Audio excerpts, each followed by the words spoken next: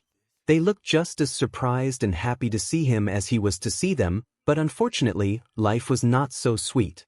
Toga exclaimed that Twice was back, asking how it was possible. Twice admitted he had no idea, claiming he was just too amazing to die. 𝗵𝘃𝗁𝗲 suggested that since Twice was there, he should help them take down the heroes. Invincible was taken aback, questioning if Twice was with them. Twice hesitated, realizing he had made a mistake in saying that. His friends looked confused, and he couldn't blame them. He couldn't believe he had said that either. He probably wouldn't have if the monitor hadn't shown him what would happen if he helped his friends. In a flashback, Twice recalled sitting alone in his cell until he suddenly found himself on some sort of monitoring system. He thought it was his chance to escape and tried to duplicate himself, but his abilities were being suppressed. Then he spotted the monitor, which told him that the world needed him. Initially, he thought the monitor was insane, but he listened as it introduced itself, claiming to have saved his life in hopes of helping its champion.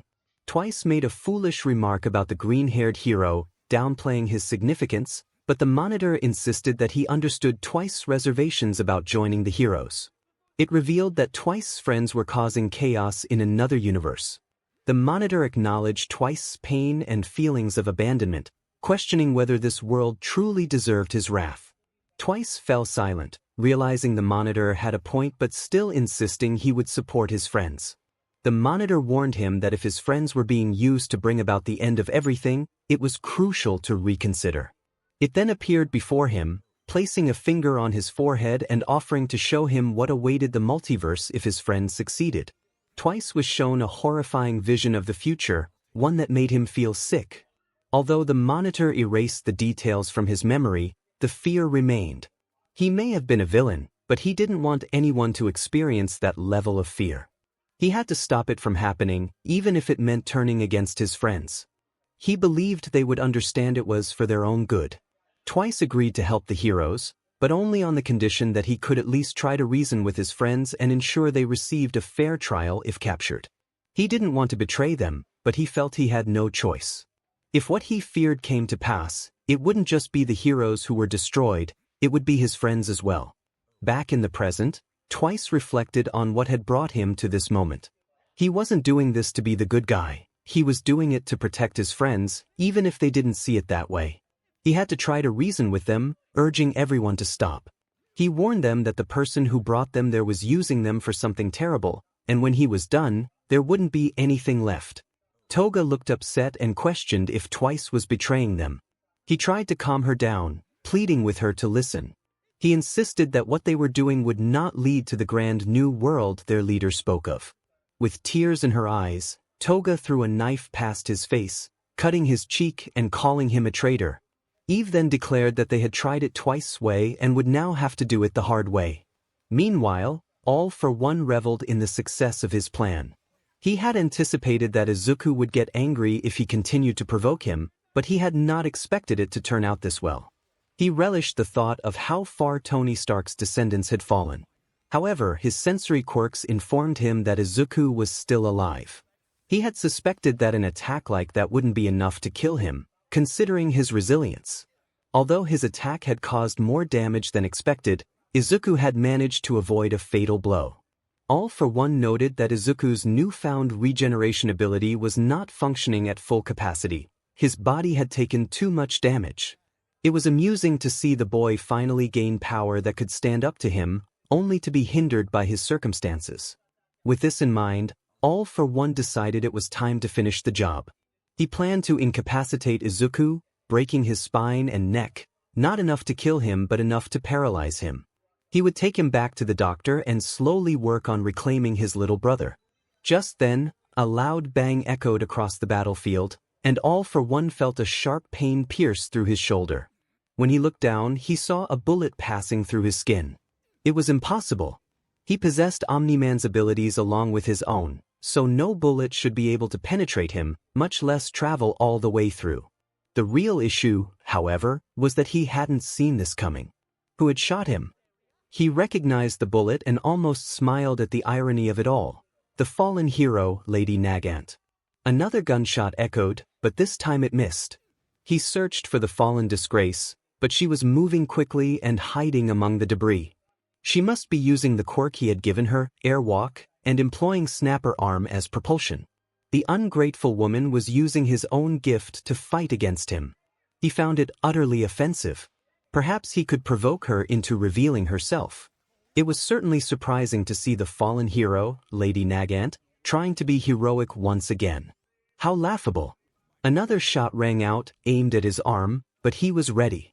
He created a force field to protect himself, but she anticipated that. The next shot came from behind, nearly hitting him in the head.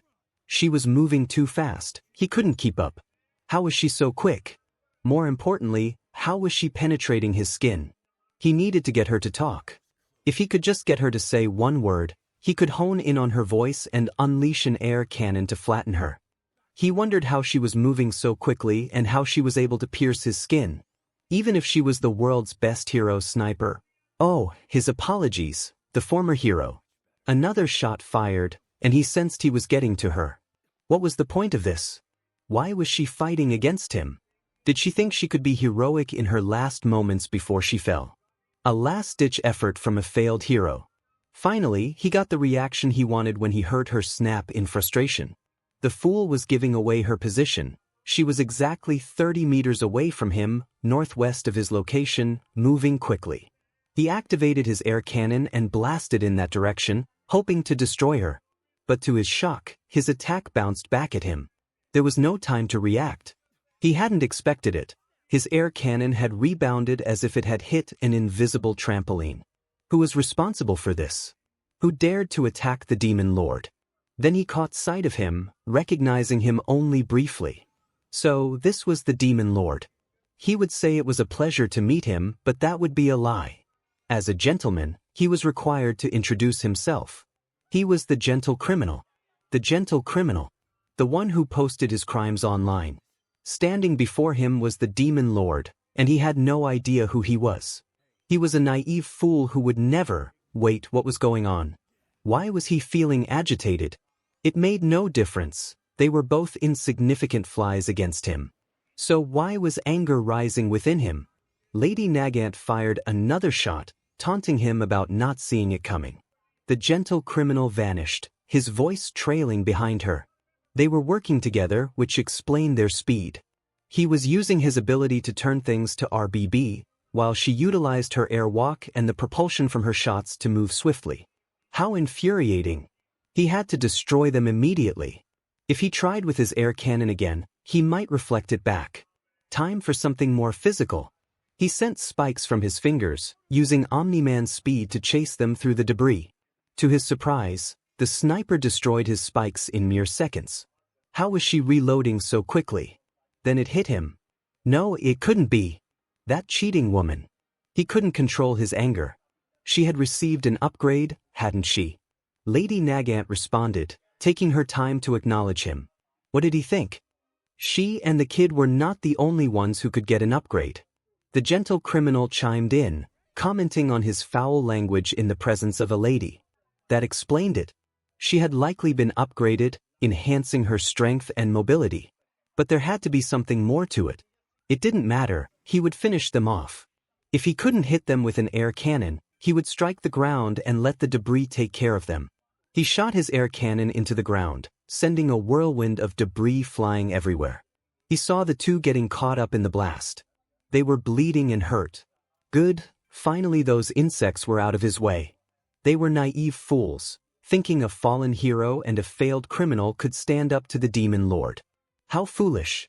They were too young to remember what the world was like in his golden age, a world filled with despair and uncertainty. There was no clear safety for anyone except him, and he was the one who had caused that kind of world. They thought they could stand against him. How utterly delusional, bang. He felt something hit him in the center of his chest, forcing him off balance and ripping through his suit. It pierced and broke his ribs. What was that? Had she shot him? No, her gun was aimed the wrong way. Wait, no. The gentle criminal landed on his feet, still bleeding but using his ability to catch Lady Nagant.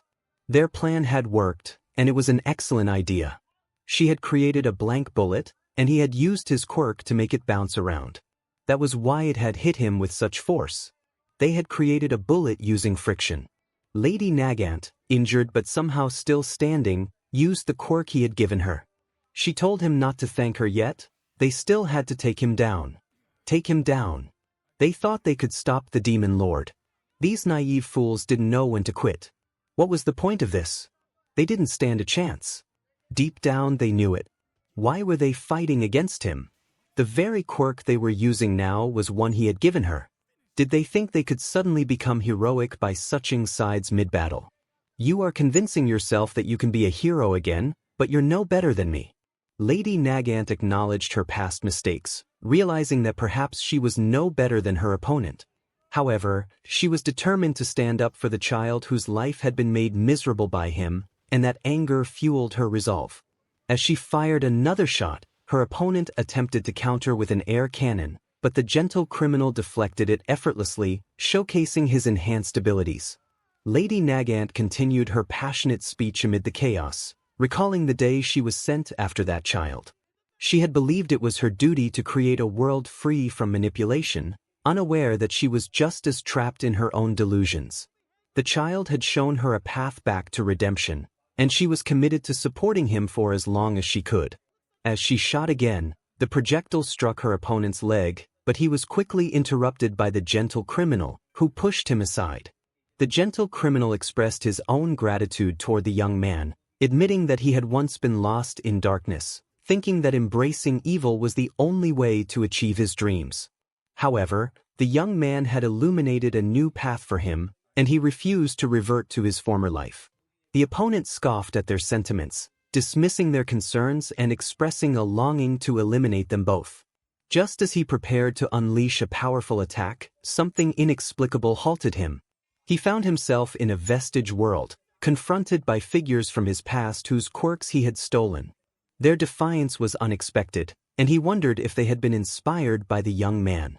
Despite his disbelief, he felt unable to access his powers. Suddenly, a familiar voice echoed in his mind, a voice he hadn't heard in centuries. It was Tony Stark, who reminded him that performance issues were not uncommon. The opponent was bewildered, questioning how Stark could be there when he had ensured there was nothing left of him. Yet, Stark stood before him, seemingly the catalyst for this rebellion. Stark reminded him of their past conversation, teasing him about losing in the end. The opponent realized that the rebellion was fueled by the belief that they could win, and he understood that his authority was diminished when faced with the originals. He was still aware of the real world but was immobilized by the uprising within him.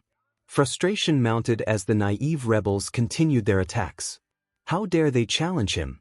Just then he spotted 𝗧𝗵𝗲 rushing to his aid, and he felt a glimmer of hope. His loyal companion had come to rescue him, and he just needed to command him to eliminate the distractions. He called out to 𝗧𝗵𝗲, ordering him to swat away the nuisances. However, instead of hitting the intended targets, 𝗧𝗵𝗲 accidentally struck him instead. Confusion washed over him. This was unprecedented. It dawned on him that 𝗧𝗵𝗲 had deliberately chosen to hit him. 𝗧𝗵𝗲 confronted his former emissary, expressing his feelings of abandonment. He had waited for the successor, believing he was following the MSDR's orders, but felt betrayed when left alone. The opponent was taken aback. Why would a wild creature care about such things? This betrayal would not go unpunished. 𝗧𝗵𝗲 continued, revealing how his new emissars treated him with kindness and respect, contrasting sharply with how he had been treated. He charged forward, and the opponent struggled to use his powers against the rebellion that was still surging within him. 𝗧𝗵𝗲 brought him down, relentlessly striking him into the debris. Amid the chaos, Lady Nagant's voice echoed through the turmoil, mocking him for being overthrown by his own loyal henchmen. The opponent seethed with rage, vowing to eliminate them all, but he was still unable to access his powers. The rebellion was growing stronger, and he was being overwhelmed by his former pet and the fallen hero. This was impossible. The situation was infuriating. He needed to regain his composure. Though things seemed dire, he reminded himself that he could bounce back from this. He was letting his anger cloud his judgment. This was fine. Everything was fine. But deep down, he knew it was far from fine. My anger fueled me so much that I could feel my power growing, but first, I needed to deal with this rebellion. With my anger guiding me, I was able to suppress any further defiance from my quirks and used a sudden burst of force to send my misguided henchmen sprawling to the ground, just like a dog should be. Then, combining my radio wave quirk with a dark ball and a pure beam, I unleashed a shockwave so powerful that it sent the other two pests who tried to stop me flying back. Finally, I was able to soar out of the crater. I couldn't hold it back any longer. My anger was consuming me. No, it wasn't just my anger. It was how remarkable it was that even across realities, Shigaraki's resentment and fury still managed to find their way to me. When I surrendered to this anger, I drew more potential from my quirks. Take that catastrophic sound boom, for example. With the 3 failures on the floor, battered and unable to move, a smile returned to my face as I watched them squirm like worms beneath my feet. Lady 𝗫𝗫𝗫, the only one still conscious, attempted to point her sniper at me again, but I used my speed to grab her by the throat and twisted her hand until I heard a press. She cried out in pain. It was over for her. It was over for all of them. I looked around and declared how futile this had been. I was the last one standing. Did they see the foolishness of their actions? They never stood a chance. Through her pain, Lady 𝗫𝗫𝗫 managed to speak, acknowledging the truth of my words. I smiled. She understood how pointless this was. I was glad she was big enough to admit she was wrong. I informed her that I would be taking back what I had given her. Lady 𝗫𝗫𝗫 smiled slightly and revealed that they never intended to beat me. Confused, I asked what the point of their actions had been if they never intended to win. She explained that we were the side characters, and I had been so focused on them that I had forgotten about the main character. Suddenly, I felt a chill down my spine. I turned around and saw a flash of green. In that moment, I realized I had forgotten about Izuku Midoriya. In an instant, I saw his fist coming toward me, but I couldn't react in time as he punched me aside. I dropped my captive and noticed that he was different somehow. He was angry, but he was controlling himself. After everything I had done, after everything I had said, he was somehow managing to contain his rage. Izuku raised his fist and declared that he didn't care what it took or what he had to do. I would not live to see tomorrow. 15 minutes earlier, from Izuku's point of view, he reflected on how his anger had gotten the best of him. I had manipulated him and taken a piece of his spirit. His healing quirk should have helped, but it didn't. He must have taken too much damage, unable to keep up. He realized I had gotten into his head. His grandmother, Nana, tried to intervene, acknowledging his anger but urging him to calm down. He glared at her, knowing she had been aware of everything all along. She admitted that she had, but emphasized the need for him to control his rage. Despite knowing she was right, Izuku struggled to contain his fury. I had ruined his life, destroyed his family for generations, forced him to fight his cousin, and threatened the girl he loved. He felt he couldn't stay calm any longer. The fifth voice reminded him that while anger could be a powerful weapon, he couldn't let it consume him. No one had more right to be angry than he did, but he needed to control it. The second voice encouraged him to use his anger as motivation, reminding him that he had controlled his emotions since childhood. He realized that no one controlled anger better than he did. This rage didn't control him, he controlled it. And he would use it to defeat me. Determined, he got to his feet and used the electricity surging from his body to cauterize his wound. It wasn't easy, but he believed he could do it. He turned to Nana, stating that once this was over, they would have a talk. She encouraged him to kick my butt. He nodded, but he knew it wouldn't be easy. I possessed the powers of Omni-Man and countless others, and everything he had tried so far had been in vain. Then an idea struck him. He decided to do something absolutely insane. He would combine all the powers swirling inside him, merging their strength and speed to create something extraordinary. In the present, from the narrator's point of view, All for One found himself at a complete loss for words. He looked at Izuku Midoriya, but this was not the same boy he had fought just moments ago. This was someone else entirely. The demon lord cracked his neck and remarked on how close that had been. He had anticipated a tough fight, but now he was reminded of the terrible injury All Might had inflicted on him long ago. The demon lord felt a wave of nostalgia wash over him, recalling the day that had changed everything. The young man's eyes held a depth that surprised him. It was more than just a reminder of All Might. It was as if he could see all the insignificant beings who dared to stand against him. Among the past users flashing through his mind, one unexpected figure emerged. All for One, feeling a mix of disbelief and irritation, noted how the young man reminded him of many, even Tony Stark. Despite his weakened state, the young hero exuded an unsettling strength. Izuku raced toward his opponent with incredible speed. The demon lord attempted to strike, but Izuku vanished into the ground, using his unique ability. He reappeared behind the demon lord and delivered a powerful kick to his face, causing the villain to stagger. Izuku declared that the demon lord would pay for the harm he had caused to others. All for One, growing increasingly frustrated, shouted that Izuku was alone in this fight. The villain unleashed an air cannon attack, but it was swiftly countered by a torrent of water from Izuku's hand. Seizing the moment, Izuku used his black 𝗬𝗓𝗄𝐵 to gather debris and bring it crashing down upon the demon lord.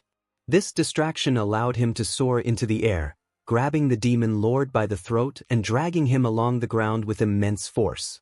With all his strength, Izuku pushed forward, inflicting significant damage on the demon lord. All for One, realizing the danger, attempted to seize the opportunity to steal Izuku's power. However, Izuku retaliated with energy beams shooting from his eyes, causing the villain to recoil in pain. The young hero declared that the villain's hands had already destroyed too many futures. Using his black 𝗬𝗓𝗄𝐵, he propelled both himself and the demon lord into the sky, binding him tightly. Summoning every ounce of strength, Izuku unleashed a massive surge of electricity that coursed through the villain. All for One cried out in agony, but Izuku remained relentless, pouring all his energy into the attack. After a tense 10 seconds, the onslaught ceased, leaving behind a scorched figure and Izuku hovering in the air, still gripping the demon lord's body. He believed he had given everything to defeat him. Yet, just when it seemed over, All for One's burnt form began to chuckle, much to Izuku's shock. The villain revealed that he had anticipated such a move and had prepared for it. As the remnants of his body began to heal, Izuku stood in disbelief, realizing that heroes were not the only ones who risked their lives. Villains, too, could be terrifying when wounded. In Izuku's workshop, which was thought to be abandoned, machines were mysteriously coming to life, constructing something to aid in the battle, something with an iron heart. Meanwhile, Mark reflected on the chaos of the day. Discovering that every version of himself was evil, except for one, had been overwhelming. His father, a conqueror of worlds, had seemingly killed a close friend, only for that friend to save him from his father's wrath. The world felt like it was on the brink of collapse, and Mark was grappling with the enormity of it all. At the Guardians of the Globe headquarters, he found a moment to vent his frustrations by battling a creature that had returned from the dead. The day had become one for the history books. The leader of the League, a man with burns on his face named 𝗬𝗲𝗍, seemed to be orchestrating the chaos. As they prepared for battle, 𝗬𝗲𝗍 engulfed himself and his allies in flames. Mark fought against the undead monsters, feeling a strange sense of mercy in his actions. He punched through one creature, pulling out its brain, and though he usually wouldn't condone such violence, he remembered Izuku's words about releasing their suffering. It was a difficult situation, especially with his allies still unconscious, but a duplicated ally named Twice helped by, creating copies of himself to ensure everyone's safety. In the midst of the battle, a fierce confrontation unfolded between Eve and one of the villains. The moment they met, they exchanged blows, each determined to emerge victorious. The conversation I overheard made it clear that there was tension between them. As I defeated another creature, I noticed Toga attempting to attack Eve with a knife, declaring that Eve had ruined the love story. Eve, just as confused, dodged the attack and retaliated with energy blasts, which Toga skillfully evaded. Toga's excitement was palpable as she revealed that Izuku had spoken about her, but she quickly shifted focus to her grievances about the love story. She expressed her frustration that it was supposed to be a tale of two girls vying for the affection of one boy, not a random girl swooping in to steal him away. Eve struggled to process Toga's words. Toga continued, questioning Eve's sanity for being involved with Rex, who was still grappling with the knife embedded in him. The situation had become more intriguing than the battle itself, as the villains had retreated, leaving me to wonder about their next move. Toga pointed her knife at me, revealing that she knew my name and taunted me about my rough day, mentioning my breakup and the fight with my father. Both Eve and I were taken aback by her knowledge. In a swift motion, Toga cut Eve's cheek before retreating behind a wall of flames, expressing dissatisfaction with the amount of blood drawn. 𝗬𝗍𝗶, another villain, commented on the situation, indicating that their boss was preparing for something significant. He flashed a cocky grin, and I felt the urge to pursue him through the flames, but I hesitated, aware of 𝗵𝘃𝗵𝗲 powers. If he managed to grab me, the consequences could be dire. 𝗵𝘃𝗵𝗲 revealed that Toga had shared our identities, and with a little online research, they knew everything about us.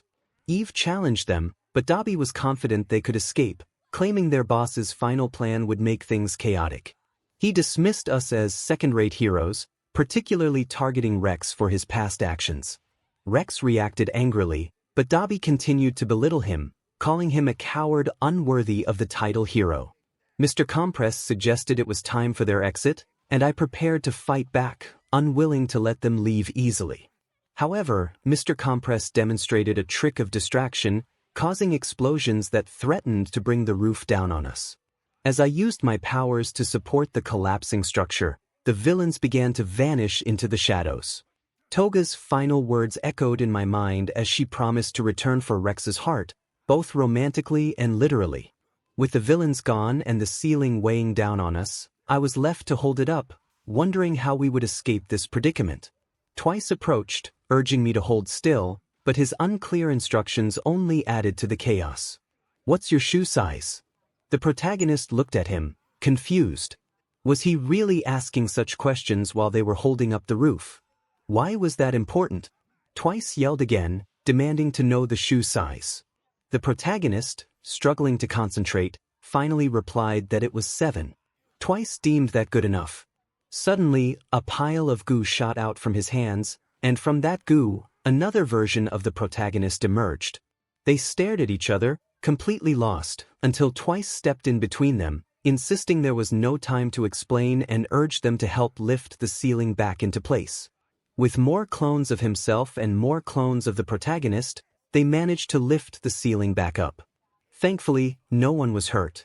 Eve, observing the scene, expressed her frustration about the battlefield and questioned why there was a miniature version of her boyfriend on the floor. Rex, finally free from a knife lodged in him, joked about the situation, revealing he knew about their relationship. Eve, furious, warned Rex that they would have a long and painful conversation about secret identities after all of this, assuming they would make it out alive. The protagonist stood beside her, agreeing to join in on the conversation. Rex gulped, knowing he was in trouble.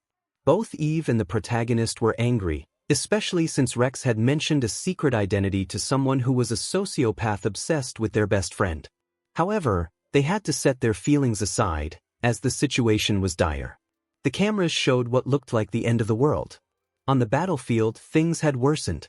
Izuku and the past users, along with the Guardians of the Globe, observed a shocking transformation. The man who had once been a withered figure was now a healthy young man, seemingly in his 30s.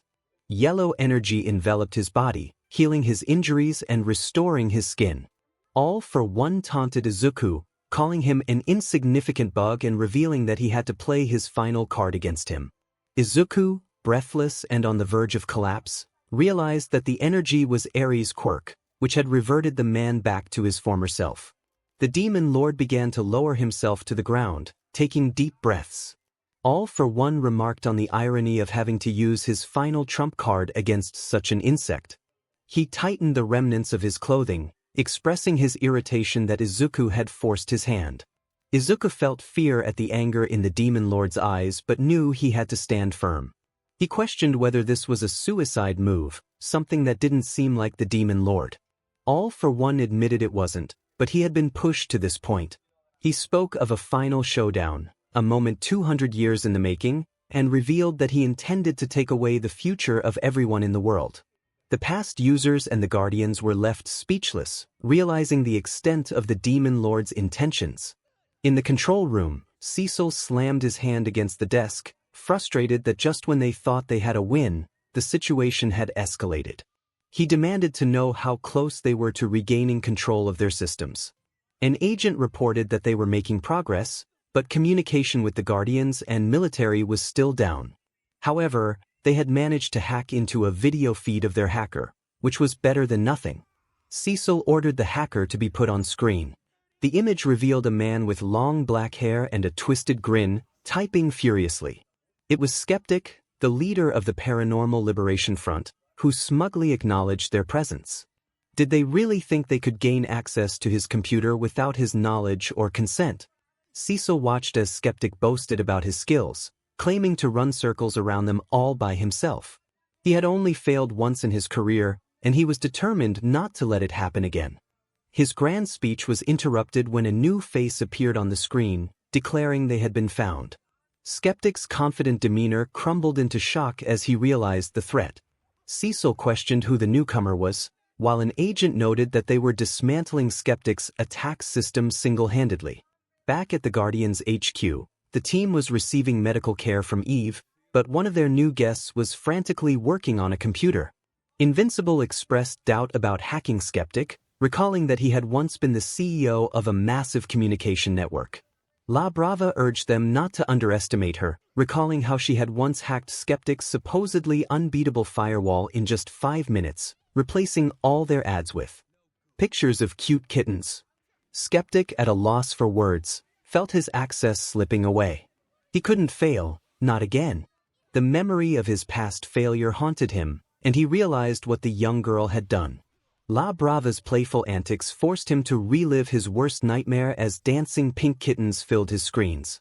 In despair, he screamed for it to stop, but there was no escape from his defeat. He lamented that she was hijacking systems with her vile feline tricks.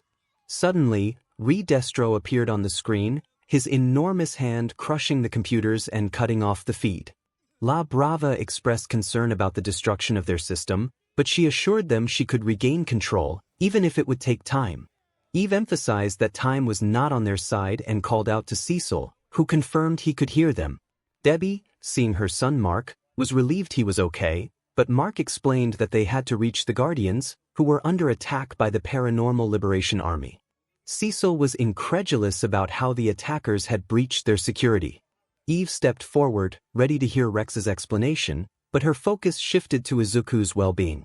𝗧𝗘 admitted he wasn't sure how Izuku was holding up, but it was clear he had been through a lot. Eve, horrified by the thought of her boyfriend in danger, resolved to help him, despite Mark's protests about the distance. As she rushed out of the Guardians' HQ, she flew faster than ever before, determined to reach Izuku. Meanwhile, 𝗧𝗵𝗲 worked diligently to regain control of the systems, apologizing for the slow progress due to outdated technology. 𝗧𝗘 communicated their success in regaining some control, acknowledging her help. 𝗧𝗵𝗲, still focused on her task, insisted she had only just started. An agent suddenly stood up, announcing something was heading straight for the battlefield. Rex was incredulous, noting that it couldn't be possible if she had just left. The agent clarified that it was something made of metal.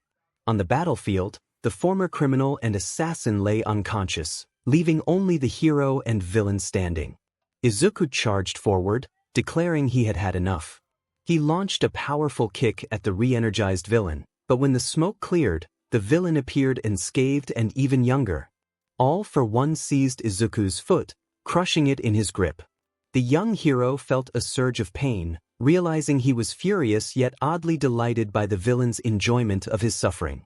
The Demon Lord threw Izuku into a pile of rubble, where debris pierced his shoulder. Though he quickly removed it, something felt wrong. He wasn't regenerating. The immortal villain was baffled, believing Izuku had super regeneration and immortality. The fourth user explained that Izuku's body had not been complete before he exited the cocoon, and he had pushed himself too hard. Izuku struggled to activate his powers, but they failed him. His body screamed for him to stop, yet he stood up on his broken leg, determined to fight despite the exhaustion. All for one mocked him, taunting that his body had given up. Izuku stumbled forward, resolute in his refusal to back down. The demon lord formed a twisted smile filled with hatred and annoyance, declaring that the young hero and his bloodline would never learn to stand against him. As the demon lord prepared for another powerful attack, he taunted that with one more strike, he would rid himself of the hero's family and their interference once and for all. Despite dragging his broken leg and feeling his body giving up, the young hero's will remained unbroken. As the demon lord seemed poised to unleash his final attack, the hero stood ready to face whatever came his way. Suddenly, an energy blast interrupted the demon lord, creating a blinding flash that allowed a strange artifact to approach the young hero and attach itself to him. The hero looked down at his body, which was becoming encased in metal. Confused, he wondered what was happening. A voice emerged from the suit, introducing itself as Jarvis, an AI designed by his ancestor, Tony Stark. Jarvis explained that it was his last wish to protect his descendants and that he had been watching over the hero all his life, believing now was the time to help him win the battle. The hero had countless questions but decided to focus on the battle ahead. The demon lord regained his vision only to be met with a metal foot striking his chin, followed by an energy blast that sent him flying back. Confusion and fury filled the demon lord as he questioned what could have caused such an attack. He realized that the hero was not human, which meant what he had stolen from him was not a quirk but a talent erased from his body during their previous encounters. The young hero, now in the metal suit, declared that the demon lord's powers were affected by his actions. Another energy blast erupted from the hero's hands, hitting the demon lord and throwing him into the remnants of a building. The demon lord, frustrated and angry, recognized the armor as resembling that of his old adversary. The hero explained that it was a gift from Tony Stark, who had never stopped fighting against the demon lord. Jarvis had been watching him all this time and had built the armor to aid in defeating the enemy. The demon lord, filled with rage, burst from the debris, recalling how Tony Stark had been the first to truly oppose him. He lamented that even in death, Stark continued to hinder his plans. The hero, smiling beneath his mask, reminded the demon lord of his name, 𝗧𝗵𝗵𝗲, and that it would be the last name he would ever hear. The two charged at each other, their fists colliding with such force that a shockwave sent them both back. The demon lord, weakened from losing his powers, refused to be defeated by a boy in a suit. Jarvis warned the hero that despite the new armor, his chances of victory were slim, as it had been hastily made and lacked real weapons beyond energy blasts. The hero, smiling through his pain, reassured Jarvis that it would be enough to defeat the demon lord. The demon lord's rage intensified, feeling insulted that the hero thought he could defeat him so easily. Using his powers, he launched rivets from his body, piercing the hero's armor and striking him in the heart, causing him to fall to the ground. The hero was down but not out. His armor was crumbling, and he was bleeding heavily, feeling the pain of broken bones. The demon lord hovered over him, filled with anger and hatred, mocking the hero's belief that a suit could change his fate. Jarvis informed the hero that he had multiple broken bones and that he would die without medical attention in a matter of minutes. The hero, however, refused to retreat, determined to keep fighting. Before the demon lord could finish his threat, something collided with him, causing a small explosion. The hero, surprised, saw Eve, who had created a small jet engine to reach him just in time. She offered to help, but the hero pushed her away, urging her to run for her safety. "You don't understand, he's not like he usually is. He's more dangerous than ever before." Izuku felt a sense of urgency and pleaded for Eve to leave. Eve, however, was determined not to let him face that lunatic alone. She insisted that she wouldn't allow him to go through this by himself.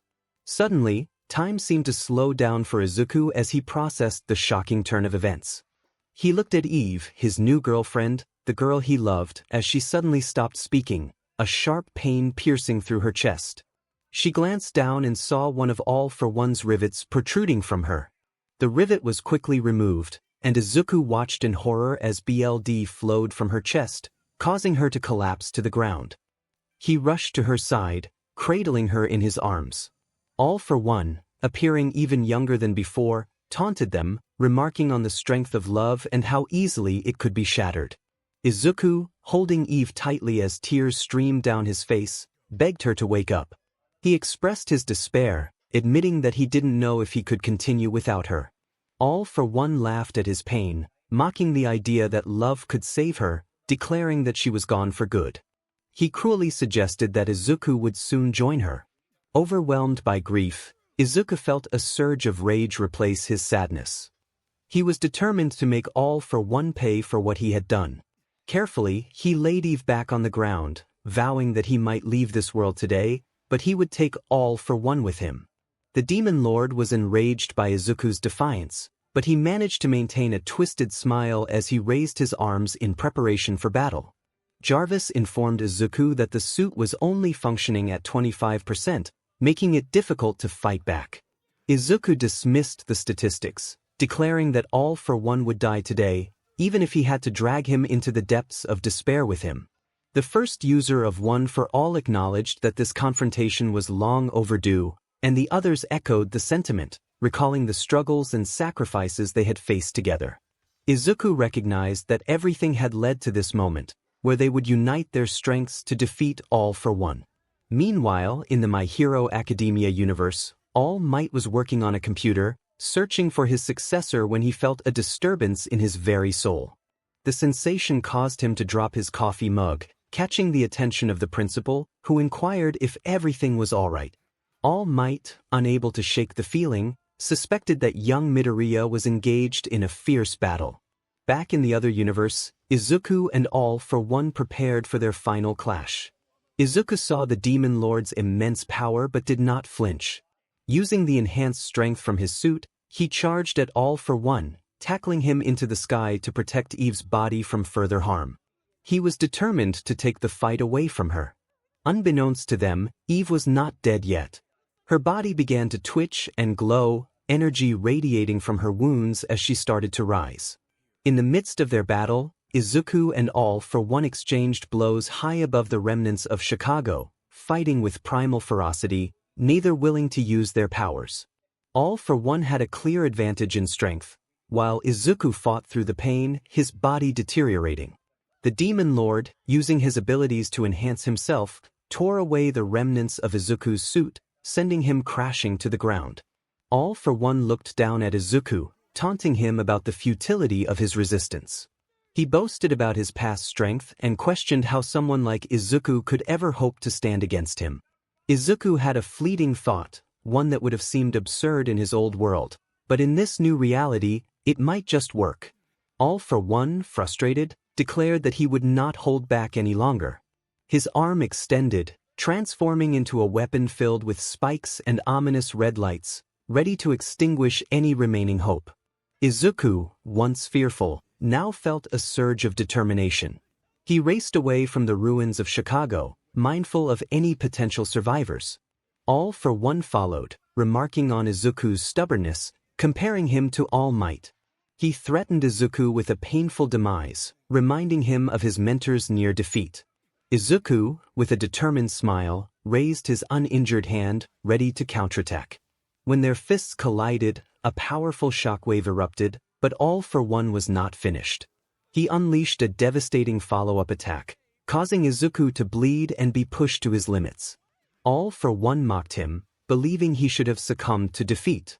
However, Izuku's eyes burned with determination, revealing that he was not begging for mercy but rather seeking something deeper. With renewed strength, he called out once more, his voice filled with resolve. Past users, guardians of the globe, if there are any strengths you have left, help me please, it's our only chance. All for One chuckled as he felt the boy's resistance fading.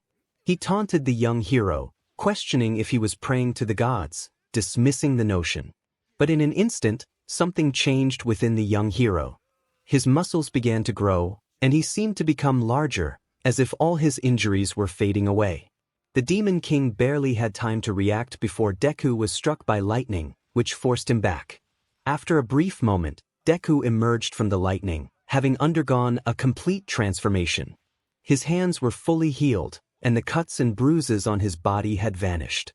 Electricity surrounded him, and his hair turned white while his pupils shifted from green to blue.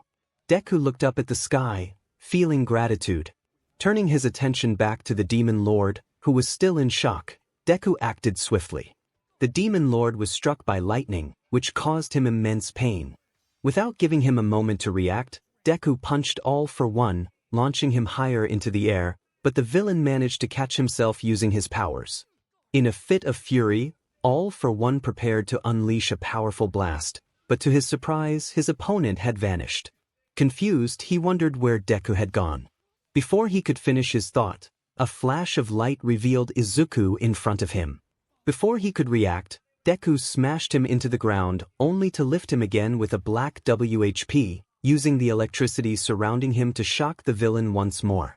𝗓𝗋, in pain, blasted the black WP off and charged back into the sky, attempting to punch Deku with his giant hand.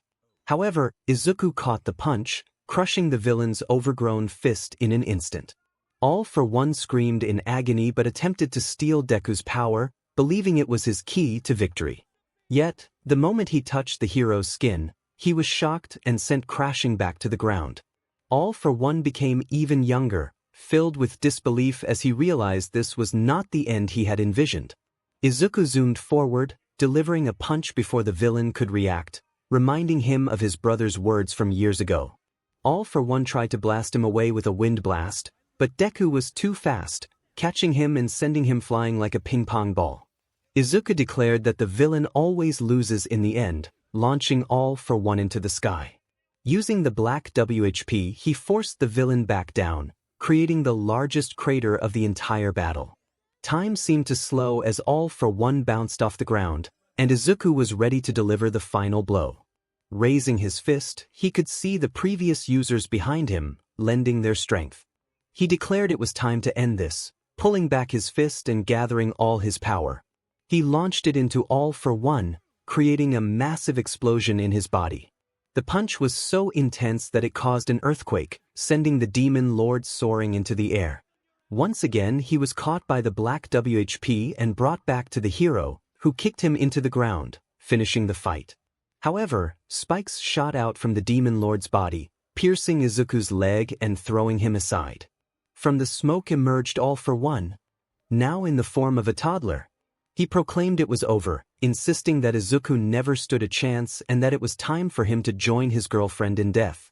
Suddenly, a pink light shot in front of the Demon Lord as Eve appeared, glowing with pink eyes. She questioned who he was calling dead. Izuku was in shock, recognizing Eve. She unleashed a barrage of pink energy, hitting the Demon Lord and tearing away his skin as he screamed, seemingly incinerated. Eve managed to utter a single word before collapsing to the ground, leaving Izuku amazed that she was alive. His happiness was short-lived as the Demon Lord, refusing to back down, crawled toward them, intent on killing them. A sharp, bone-like object shot from 𝗓𝗋's mouth, aimed at Eve. But this time, Izuku was ready. He caught it with his teeth, cutting his lips slightly. As the spike began to disappear, the Demon Lord started to fade away. The baby version of 𝗓𝗋 cried, unable to speak, but Izuku understood the frustration behind it. The Demon Lord was infuriated one last time, but little did he know that this was part of the young hero's plan. Izuku worked his magic once more, this time not to save the Demon Lord but to defeat him.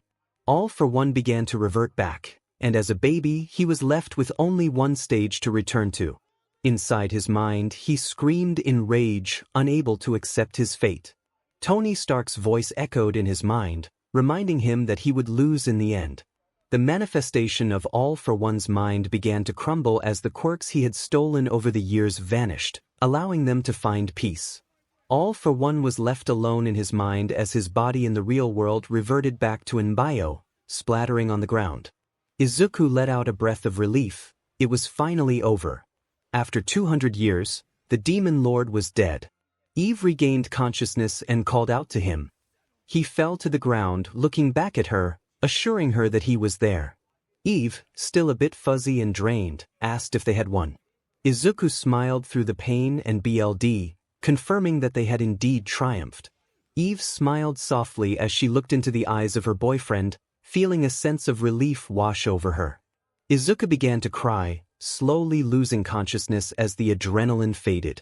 He expressed his gratitude for her safety, and Eve echoed his sentiment, though a question lingered in her mind about her state of undress. With that, the two lovebirds fell unconscious together amidst the rubble, their battle won, but the war still loomed ahead. Eve awoke in the hospital wing of the Pentagon, breathing heavily as she checked her body. To her surprise, there were no scars, despite her memory of being impaled by the Demon Lord.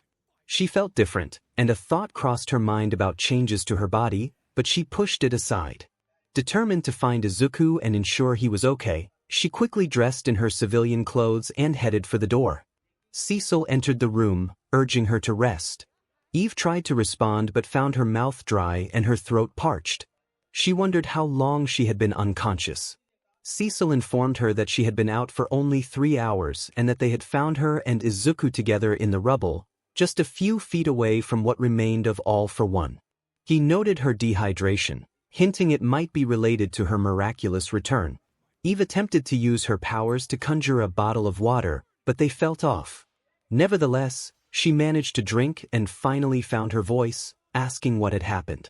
Cecil explained that after defeating the Demon Lord, they had brought her and Izuku to safety.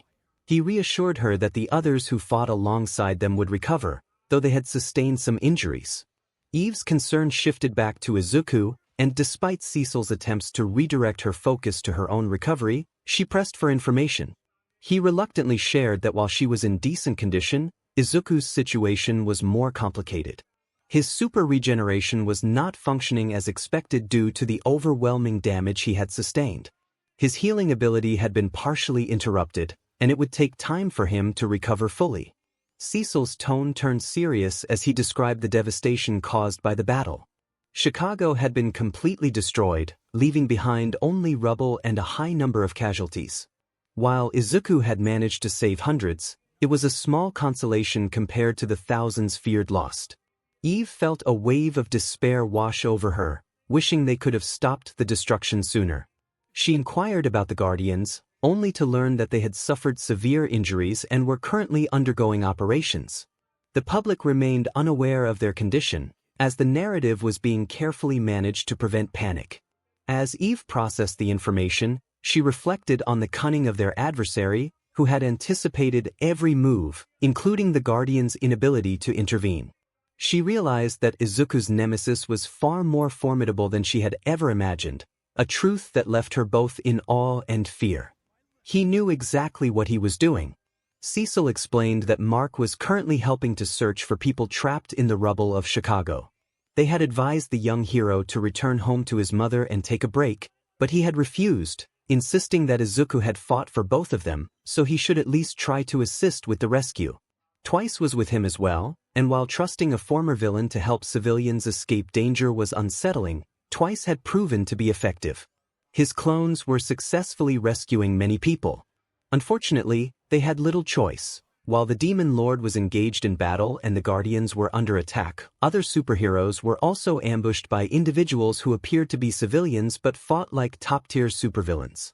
These must have been soldiers from the Liberation Army, living among them unnoticed.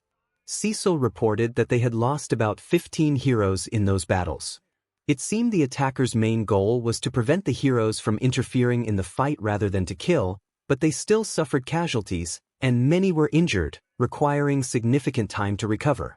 Cecil expressed disbelief at the situation, stating that in all his years of service, he had never felt so cornered.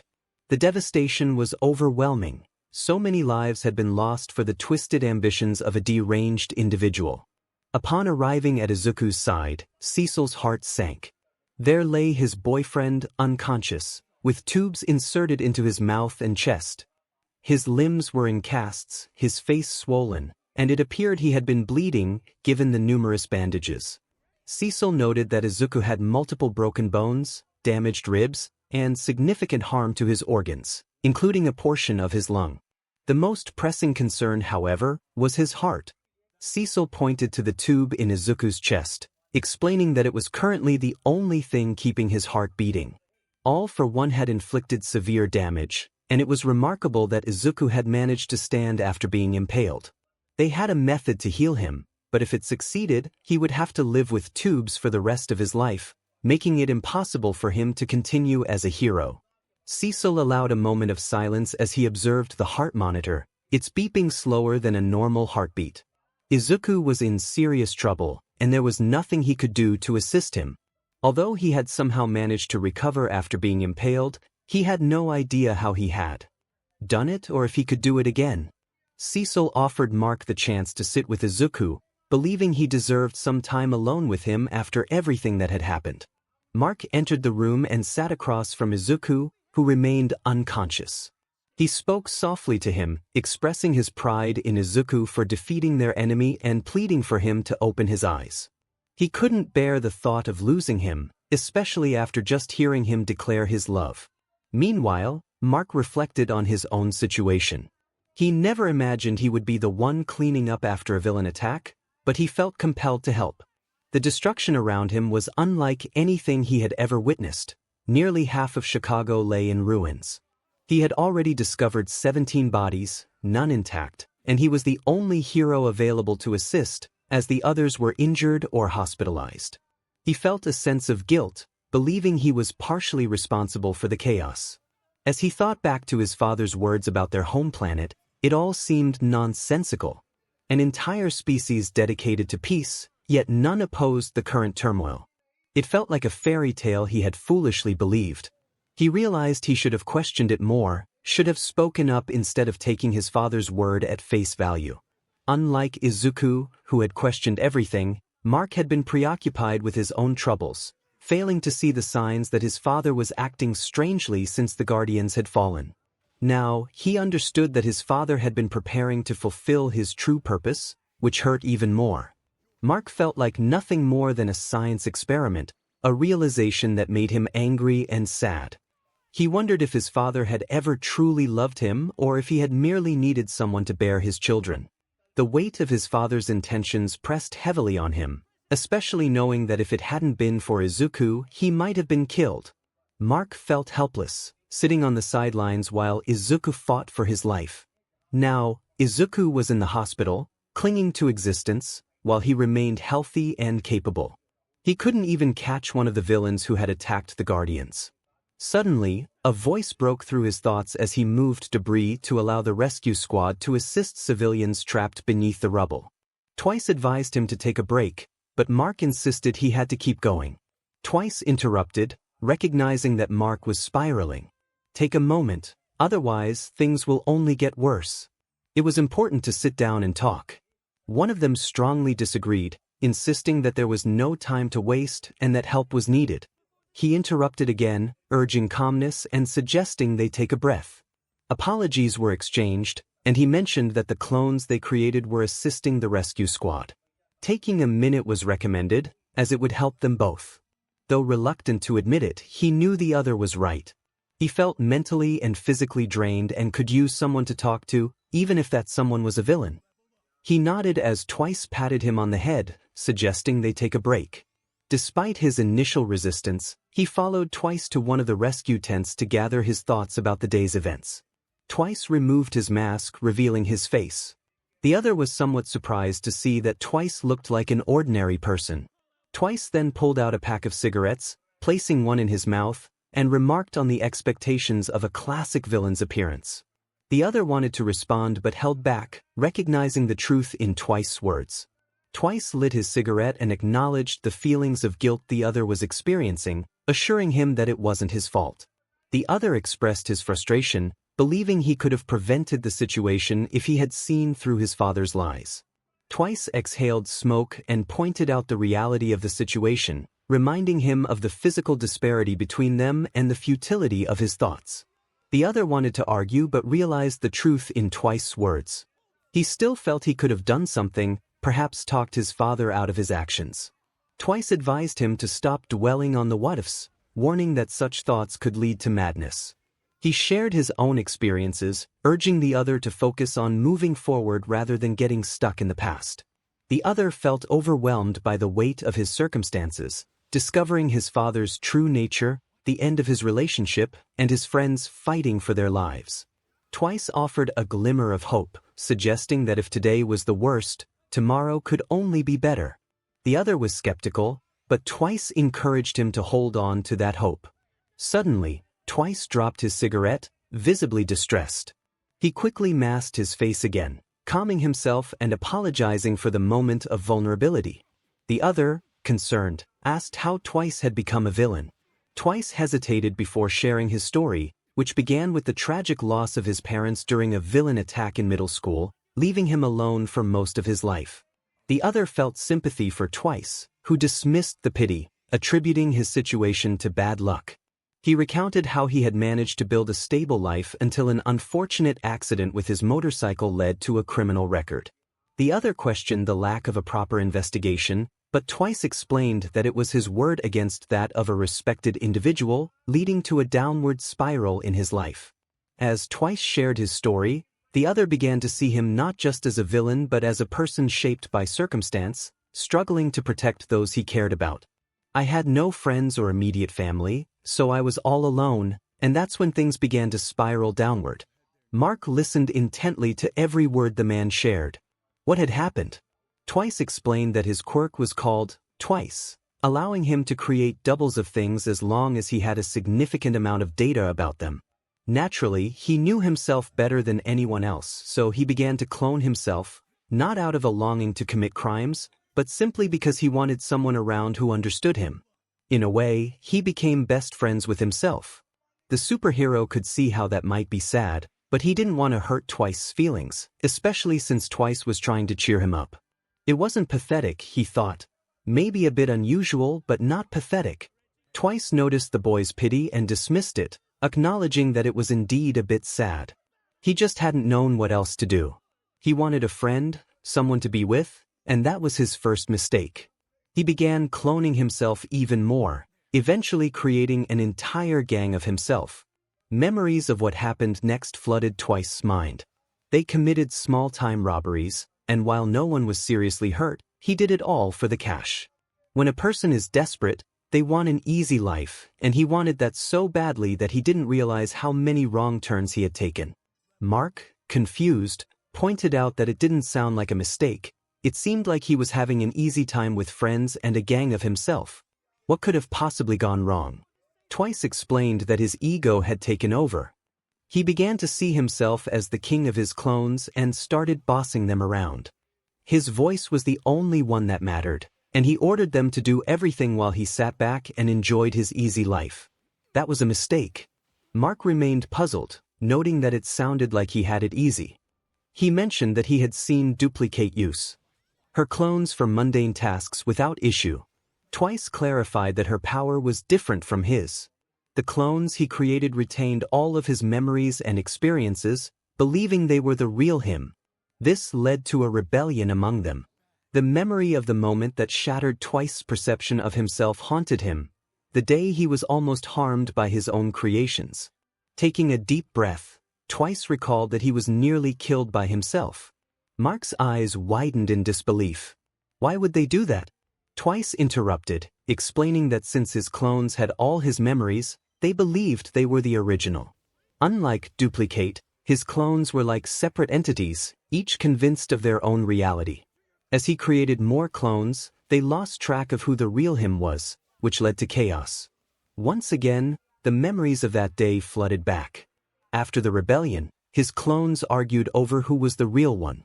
They were all convinced they were the original, and since his clones didn't disappear without significant damage, there was only one way to find out who was the true original.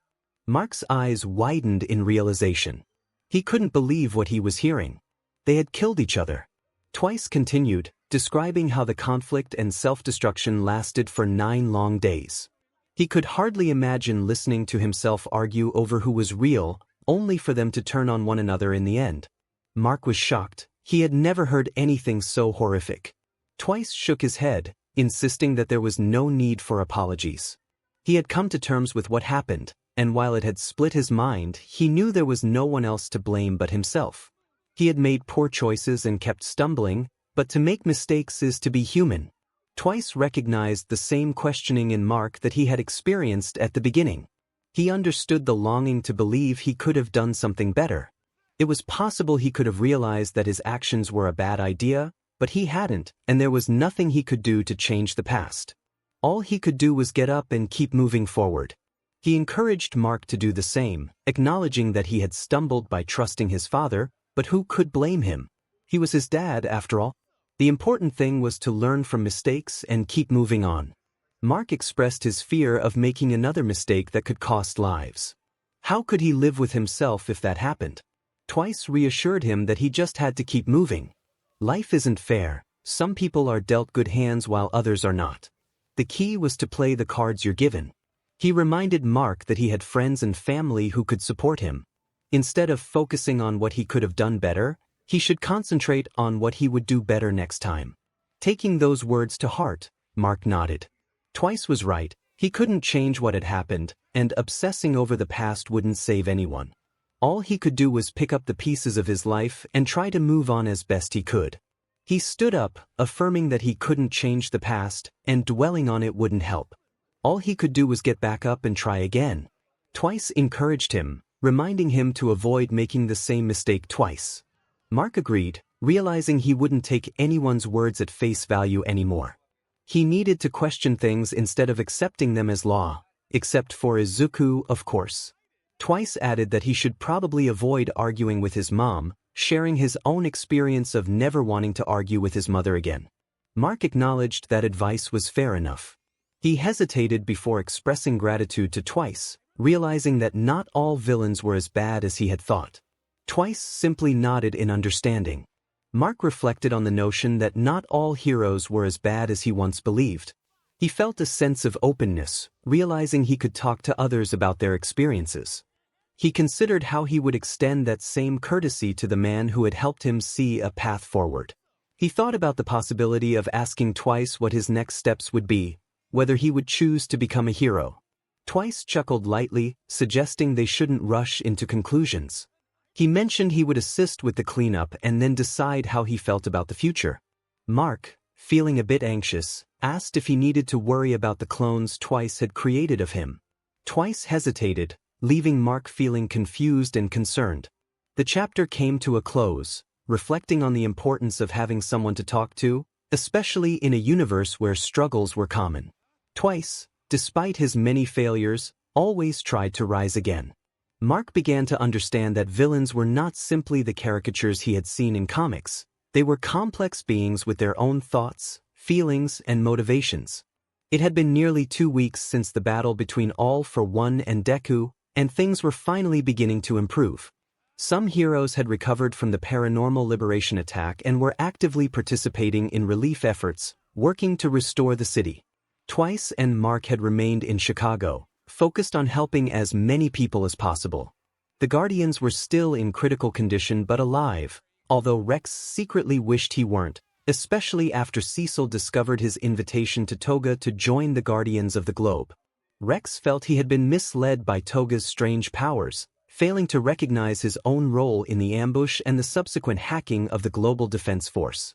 Eve had not left Izuku's side since the battle, remaining in the hospital, waiting for him to wake up. She occasionally stepped out for food or to freshen up, but her heart was set on being there for him. She listened to the steady beeping of the heart monitor, willing him to recover. She believed in his strength, recalling how he had overcome challenges before. Cecil entered the room, suggesting that Eve should go home, knowing her parents were likely worried. Eve insisted she would leave only when she knew Izuku was all right. Cecil sighed, expressing his frustration at the situation. He explained that while Izuku's body had healed remarkably, his heart remained a mystery. The machine keeping him alive was the only thing sustaining him at that moment. Eve felt helpless, wishing there was something more she could do. She shared her struggles with her powers, mentioning how she had managed to save herself from injuries before and hoped to replicate that for Izuku. Cecil encouraged her, assuring her that she was doing her best and that Izuku would appreciate her efforts. He then stepped aside to allow Mark to enter the room. Mark approached the bed where his friend lay, still fighting for his life. He had been busy helping with the relief efforts in Chicago, but when more superheroes arrived, he was given a chance to return home. He had seen his mother, who was understandably distraught, and decided to give her some space. He felt a sense of responsibility for the situation and wanted to be there for Izuku. Eve disagreed with Mark's self-blame, but he interrupted her, acknowledging that he felt partially at fault. He had trusted his father too much, believing the lies about his origins. The truth about his father's past had become clearer, and he regretted not questioning it sooner. He never spoke about the other world he supposedly helped, and it didn't make sense to him. How could an entire society of beings with the strength of gods agree to assist people across the universe? Surely at least some of them would have reservations. He realized he had been too trusting and naive to see it. Eve reassured him that he wasn't naive for believing his father. Mark acknowledged that he understood but felt troubled. This whole situation had him reflecting on what happened with Titan. He had trusted Titan, thinking he was a good person who had to make a difficult decision.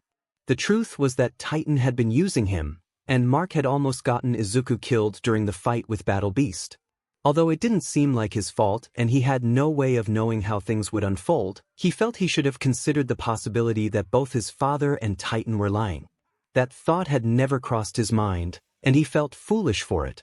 He would feel worse, but Twice had given him a bit of a pep talk, which made him feel somewhat better, though guilt still lingered. Eve smiled, glad he wasn't being too hard on himself. She asked how he was coping with everything. Mark admitted that there wasn't a clear answer. He felt better than he probably should, thanks to Twice, but he still struggled to find the right words. His father had tried to kill him, and if it weren't for Izuku, who was now clinging to life, he would be dead. His own father would have killed him. To make matters worse, the monitor revealed that in the multiverse, there were only two good versions of him, including himself. The rest were evil. One version had even killed a child for amusement. He couldn't comprehend what was wrong with him. Eve nodded, understanding why that was stressful. She reminded him that he wasn't responsible for what happened in alternate universes. Those versions made their own choices, just as he chose to be good. Mark expressed his frustration, revealing that according to the monitor, the only reason he chose to be good was because Izuku was there. He was supposed to be evil, possibly one of the worst. Instead, he was this version of himself. He knew he shouldn't complain, but everything felt like it was falling apart. To add to his troubles, he questioned whether he should try to get back together with Amber, knowing that it never worked out in any reality. If the monitor was telling the truth, he might just be setting himself up for heartbreak. Eve acknowledged that it was a lot to handle but reminded him that he had broken fate once before by choosing to be good instead of evil. Perhaps he could do it again. Mark hesitated, unsure of what to think. He felt compelled to share something the monitor had said. In most realities, he and Eve ended up together. There was a brief silence as Eve looked at him, expecting him to laugh and say it was a joke, but he remained serious.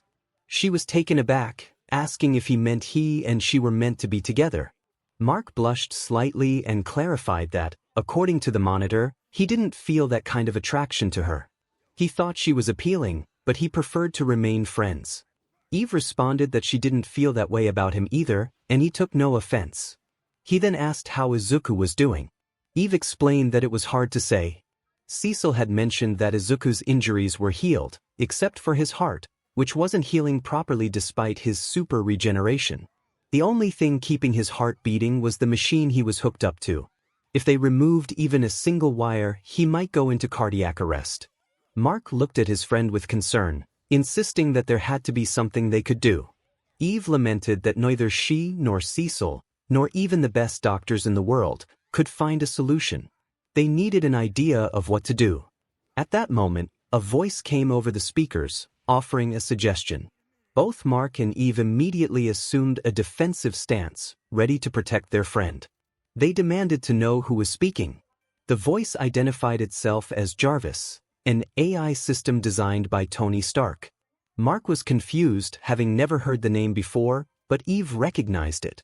She explained that Tony Stark was a well-known weapons manufacturer in Izuku's reality before the collapse. Jarvis confirmed this and added that he was also a descendant of Izuku. Mark began to piece things together, questioning how they could trust him.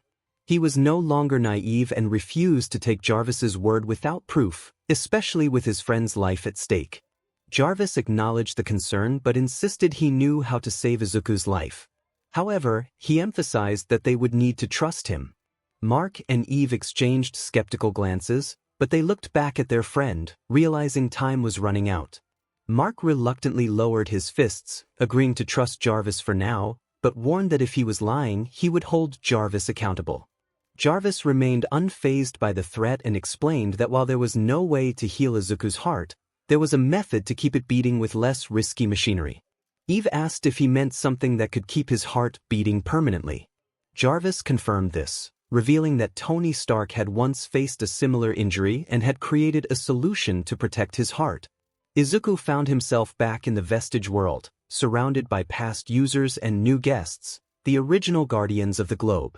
The familiar bleak room remained unchanged, filled with the same number of chairs, but now they were joined by others who were equally confused.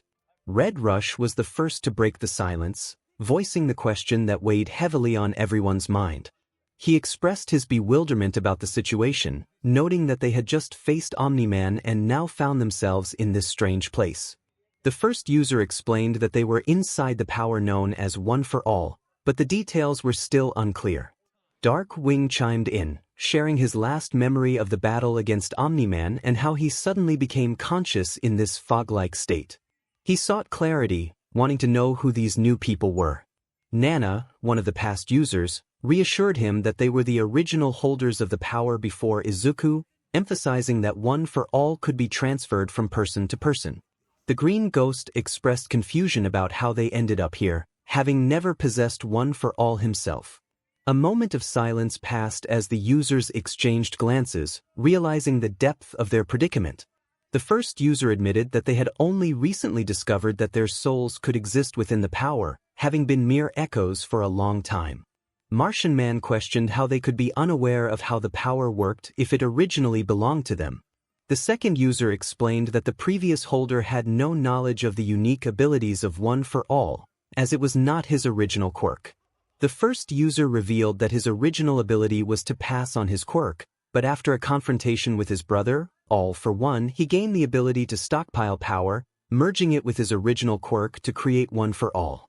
Aquarius learned that All for One was indeed the first user's brother, but the first user had always opposed his brother's actions, even attempting to fight against him despite his weakened state. Red Rush remarked on the irony that All for One was now gone, questioning why they couldn't move on if their adversary was defeated. The sixth user clarified that they were not ghosts but echoes, remnants of the original spirits who had moved on after death. The Green Ghost lamented their existence as mere echoes, contemplating the emotional implications of their situation. He then pointed out that the immortal was still alive, questioning how he fit into this scenario. Nana gestured toward the vestige of All Might, explaining that he was her successor and was present in a way, further complicating their understanding of the situation. It was strange that the immortals were present and able to communicate, especially since my successor could not engage with us directly. This might be due to the fact that the immortal had been dead for a while, but the details were unclear. We had never fully understood how One for All functioned, especially after the monitor provided us with an upgrade, which only added to our confusion. Aquarius expressed her thoughts, trying to grasp the situation. She noted that if our enemy was defeated, we should be celebrating, yet everyone seemed worried. It became evident that the users were not as joyful as expected. It took time, but I realized they believed All for One had been destroyed before, only to return from the dead when All Might faced him. The fifth user shared their perspective, acknowledging that while they were glad the villain was gone, they were cautious. He had come back from death previously, and his rewind quirk was concerning. All for One was many things, but he was not known for being reckless without reason. The fourth user added that even though they had not fought All for One, they knew he was not emotional. There had always been theories about something being wrong with him. He had a tendency to laugh in the face of adversity. Yet, during that battle, he had acted like a child throwing a tantrum, which was completely out of character. War Woman understood their concerns. She pointed out that his unusual behavior raised worries about a potential backup plan. However, she questioned whether he could truly return from such a state, as she had witnessed him rewinding himself to 𝗵𝘃𝗀𝗀, a state from which no one could return. The first user remarked on the resilience of his brother, suggesting that while we could celebrate our victory, the war was far from over. There were still threats from the multiverse and whoever had brought his brother into our universe. My dimension was also a concern, as my cousin embodied destruction. I felt a surge of frustration, unable to express myself fully in this moment. Nana noticed my expression and sighed, acknowledging that she had much to explain. However, she insisted that I should rest and learn about the guardians of the globe's powers. She encouraged me to understand their abilities and how to use them to my advantage, as I had acquired a new set of powers that seemed stronger than before. Despite my disappointment, I understood her reluctance to discuss everything right now. She seemed upset, perhaps ashamed, and neither of us was in the right mindset for a serious conversation. Instead, I was directed to the Guardians, with the fifth user translating their explanations of their abilities and powers. Minutes passed, and surprisingly, we began to get along. I had worried that the Guardians would not see eye to eye, but for now, there were no arguments. It was remarkable how the shared understanding of our struggles brought us together, even in the face of death. I hoped this peace would last. The last thing I wanted was a war disrupting my quirk and mind. In the real world, Mark and Eve had reached Rudy, who, in his new body, had sustained the least injuries among the Guardians. They explained that they needed him to build something to save Izuku. Rudy agreed, partly to ease Izuku's annoyance over the fact that Rudy had taken his DNA without permission to create a new body, not to mention involving the twins in the process. With that in mind, Invincible and Eve took Rudy to what was once known as the Teen Team's base, now transformed into Izuku's workshop, filled with tools and equipment necessary for the task. However, there was a significant problem. Eve exclaimed in frustration, questioning why Rudy couldn't build the device. Rudy, examining the schematics provided by 𝗧𝗪𝗧𝗏, expressed his confusion. He admitted that for the first time, he had no idea what he was looking at. It appeared to be some sort of power generator, but the power supply required seemed massive. 𝗧𝗪𝗧𝗏 claimed it could be shrunk down, but Rudy found that impossible. 𝗧𝗪𝗧 chimed in, explaining that it was indeed possible. He recounted how Tony Stark, his creator, had built the first miniature arc reactor while held captive, using only the materials at hand. Rudy was astonished, realizing the advanced nature of the design, which seemed to be made from missiles. He wondered why Stark hadn't improved upon his design. 𝗧𝗪𝗧𝗏 explained that Stark had erased his memory of other arc reactor types to prevent the Demon Lord from gaining knowledge of infinite energy. He offered to guide Rudy through the process step by step, though he warned it would be challenging and require steady hands. Rudy, not one to shy away from a challenge, agreed to try, though he still felt uncertain about his abilities.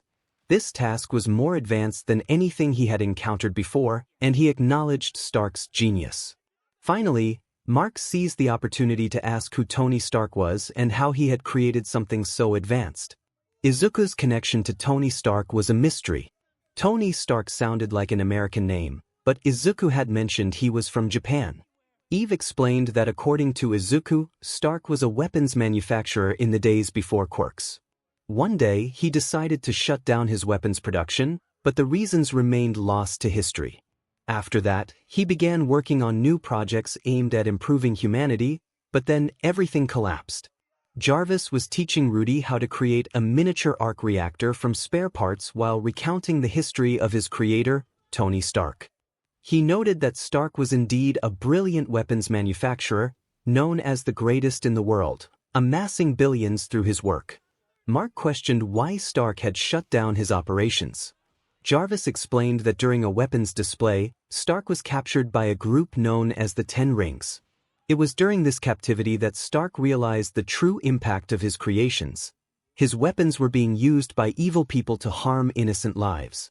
For a long time, Stark had believed he was making the world safer by supplying the military, unaware that some within his company were selling to the wrong individuals. Eve understood that Stark had come to a realization. After escaping, he immediately shut down the weapons manufacturing side of his company, despite the financial hit it took. He refused to produce any more weapons, knowing it wasn't enough. Somehow, Stark found a new purpose and decided he would not waste his life. He initiated the Iron Man project. Mark admitted that it was impressive to think that Tony Stark was the first superhero in his world. Jarvis confirmed that Stark referred to himself as a superhero with his armor, attempting to bring peace to the world. However, the emergence of quirks changed everything, especially when the Demon Lord began to make significant moves. Eve speculated that if Stark was related to Izuku, he wouldn't have simply accepted the situation. He would have fought back. Jarvis agreed, explaining that Stark understood defeat was a possibility. To ensure his legacy continued and to protect his loved ones, Stark instructed Jarvis to hide in the depths of the internet while sending his wife, Pepper Potts, and their daughter into hiding. Unfortunately, not long after, Stark confronted the Demon Lord and was defeated. Clenched her teeth and tightened her fist, feeling a surge of anger towards the Demon Lord. Even if she had never met Stark, she sensed he was a good man trying to do right by his family, despite the pain it caused him. Mark shared her sentiment, reflecting on the poetic yet ironic nature of Izuku's ancestor being the first to stand against the Demon Lord and also the last. Jarvis revealed that he had been watching over Stark's descendants for the past 200 years, helping them while remaining hidden. He had valuable information that the Demon Lord would have found useful, so he needed to stay concealed to protect the world.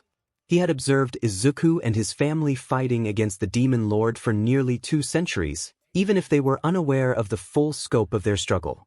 Mark was impressed by Jarvis's commitment and asked how he had come to be with Izuku. Jarvis explained that he had downloaded a copy of himself into Izuku's phone to watch over him and assist when needed. This was how he ended up in this world, while another version of him remained in their original reality, looking after Stark's mother. Eve felt relieved to know Stark's mother was safe. She inquired if the device they were creating would save Izuku. Jarvis assured her that it was his purpose to ensure Izuku's survival, and they needed to get to work. The scene shifted to Rudy diligently working on the arc reactor's baseline while Jarvis guided him. Eve contributed by using her powers to create the necessary materials. Although she could manipulate matter, the complexity of the arc reactor was beyond her full understanding. Mark primarily observed but assisted with the heavy equipment needed for the device. After 3 hours of hard work, they finally completed the miniature arc reactor. Eve looked at the device, skeptical about its effectiveness. Jarvis reassured her that it was crafted just like Tony Stark's original design and would power Izuku's heart for at least 50 years. However, he suggested that Izuku should consider upgrading it based on this design. Mark raised a concern about whether Izuku would be able to fight with a heart condition. Jarvis acknowledged the uncertainty but emphasized that it was now time to give Izuku his new heart, a heart made of iron. With that, Eve, Mark, and Rudy returned to the Pentagon Hospital wing where Izuku awaited them. They carefully disconnected the machine sustaining his heart and connected the arc reactor in its place. After Eve used her powers to create an opening in Izuku's chest, they positioned the arc reactor at the center. Tension filled the room as they waited for Izuku to awaken. Eve held his hand, silently pleading for him to wake up, expressing how much they needed him. She closed her eyes for a moment, opening them again when she felt her hand being squeezed. Surprised, she looked into the eyes of her boyfriend, who had awakened with a soft smile. Izuku smiled weakly and expressed his feelings in return. Cecil's perspective revealed the ongoing cleanup, which continued even 2 weeks later. The debris was still overwhelming, and he regretted not believing the kid when he warned about the evil they faced. The villain had caught them all off guard, and while the good news was that he was gone, the bad news was that his accomplices were still at large. This felt more like a dark moment than a victory, especially considering Omni-Man's betrayal. Reconstruction efforts had begun, and Cecil was grateful that a piece of their ally remained. He couldn't imagine coping with the situation without him. The timeline for recovery was uncertain, as most of his team was focused on relief efforts. The destruction in Chicago was unimaginable. It had been completely wiped off the map, leaving only debris behind. Many heroes were either injured or lost, including the Guardians of the Globe, who had proven ineffective. Their hopes had to be placed in former villains who had turned out to be good, a decision he was glad he had made. Without those unexpected allies, they would have faced certain doom. One of his agents reported on the situation, mentioning upgrades to their firewall but revealing that they still had no trace of how their system had been breached. The situation worsened as they discovered that all their files had been copied. Frustrated, 𝗧𝗏 realized that a momentary distraction had led to a catastrophic breach. He ordered the encryption on new files to be crippled and unnecessary plans to be scrapped. They needed to prevent any further information from falling into the wrong hands and develop new communication methods and countermeasures against the Paranormal Liberation Front. As the agent nodded and walked away, 𝗧𝗏 felt the weight of the world on his shoulders. The destruction of Chicago had changed everything. They had never faced a villain attack of this magnitude before. It had been too well calculated, almost military-like in its execution. He would have admired the strategy if it hadn't cost so many lives. They needed to locate the Paranormal Liberation Army before they struck again, knowing they could be anywhere and were not the type to commit petty crimes. They were likely waiting for the right moment to make their next move, and their numbers remained unknown. If they were anything like the soldiers they had faced, even the Guardians might not stand a chance. The threat was compounded by the shadowy figure and the conflict between the Monitor and itself, which spoke of an army capable of taking down entire civilizations. If that was true, they were in serious trouble. Suddenly, a chill ran through him, a familiar sensation that urged him to leave the room. His agents departed, and as always, Damien Darkblood appeared behind him. He expressed surprise at 𝗧𝗏's presence, noting the silence that surrounded them. Darkblood mentioned that he had followed a trail that had gone cold, leading to a dead end. 𝗧𝗏's frustration was palpable. The families of those lost deserved more than half-hearted attempts. Darkblood then revealed that he had found something related to the original Guardians, which piqued 𝗧𝗏's interest. The demon Sherlock Holmes explained, tossing something to 𝗧𝗏. It was a communicator unlike anything he had seen before. Darkblood had discovered it in the coffin of War Woman, along with notes from the graves of the other Guardians. The note simply read, "Deliver to Izuku Midoriya."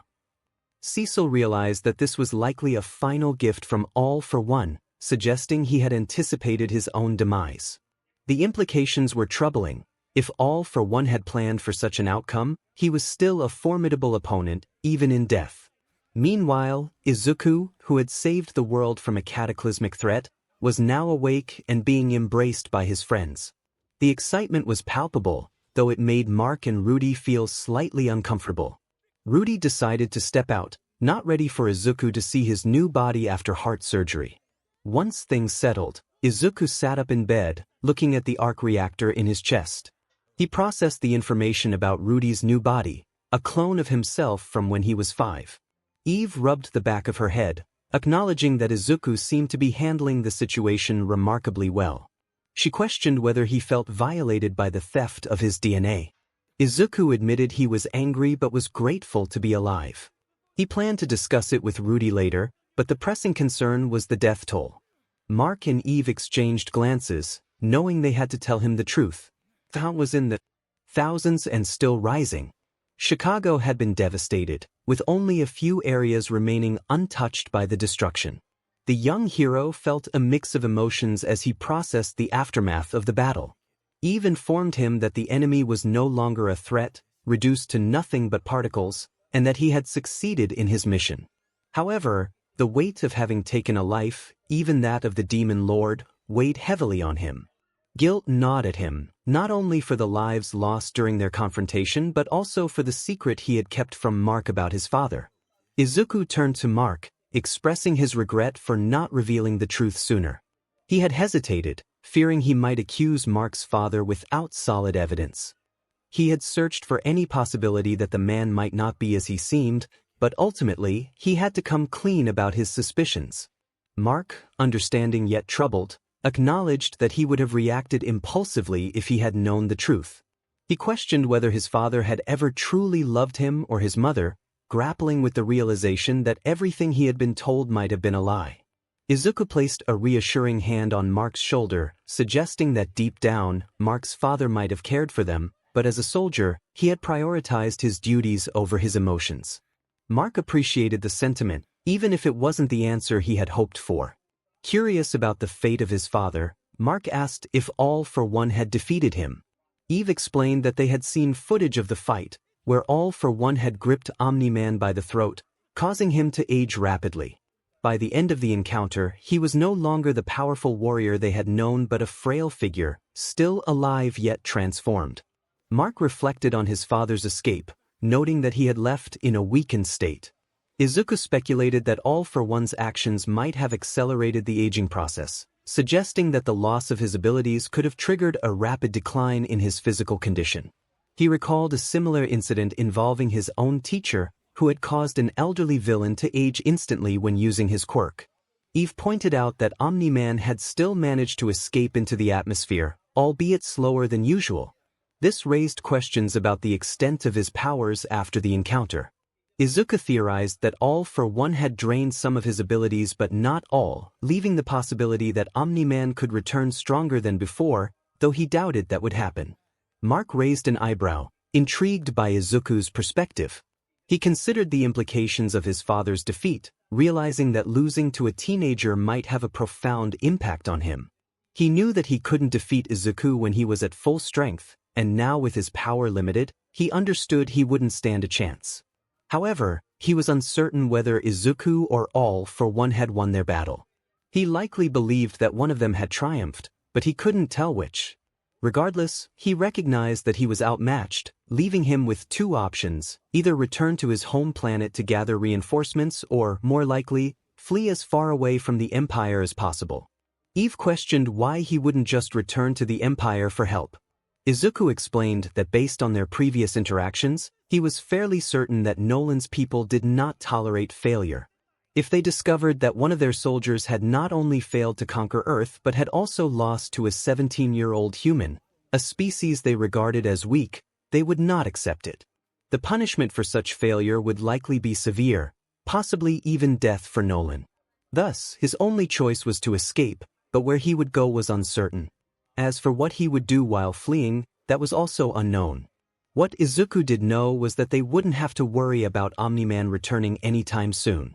The son of Omni-Man nodded, relieved to hear this. He expressed concern for his mother, wondering if she could endure much more. He then raised the question of whether the Empire would attempt to attack them. Izuku contemplated the situation. If his theories were correct, the Empire had limited options. He reasoned that if they didn't already know about Nolan's defeat, they would struggle to believe that one of their soldiers had lost to a 17-year-old. They might also conclude that if one of their soldiers had been defeated by a human, it suggested that humans were stronger than they had assumed. Furthermore, if his theory held true, the Empire likely lacked sufficient forces for a counterattack, as they wouldn't want to risk their troops. Eve gasped in realization, nodding as she connected the dots. She recalled Izuku's earlier suggestion that the Empire's population was dwindling, which was why they had sent Nolan to attempt to take over Earth.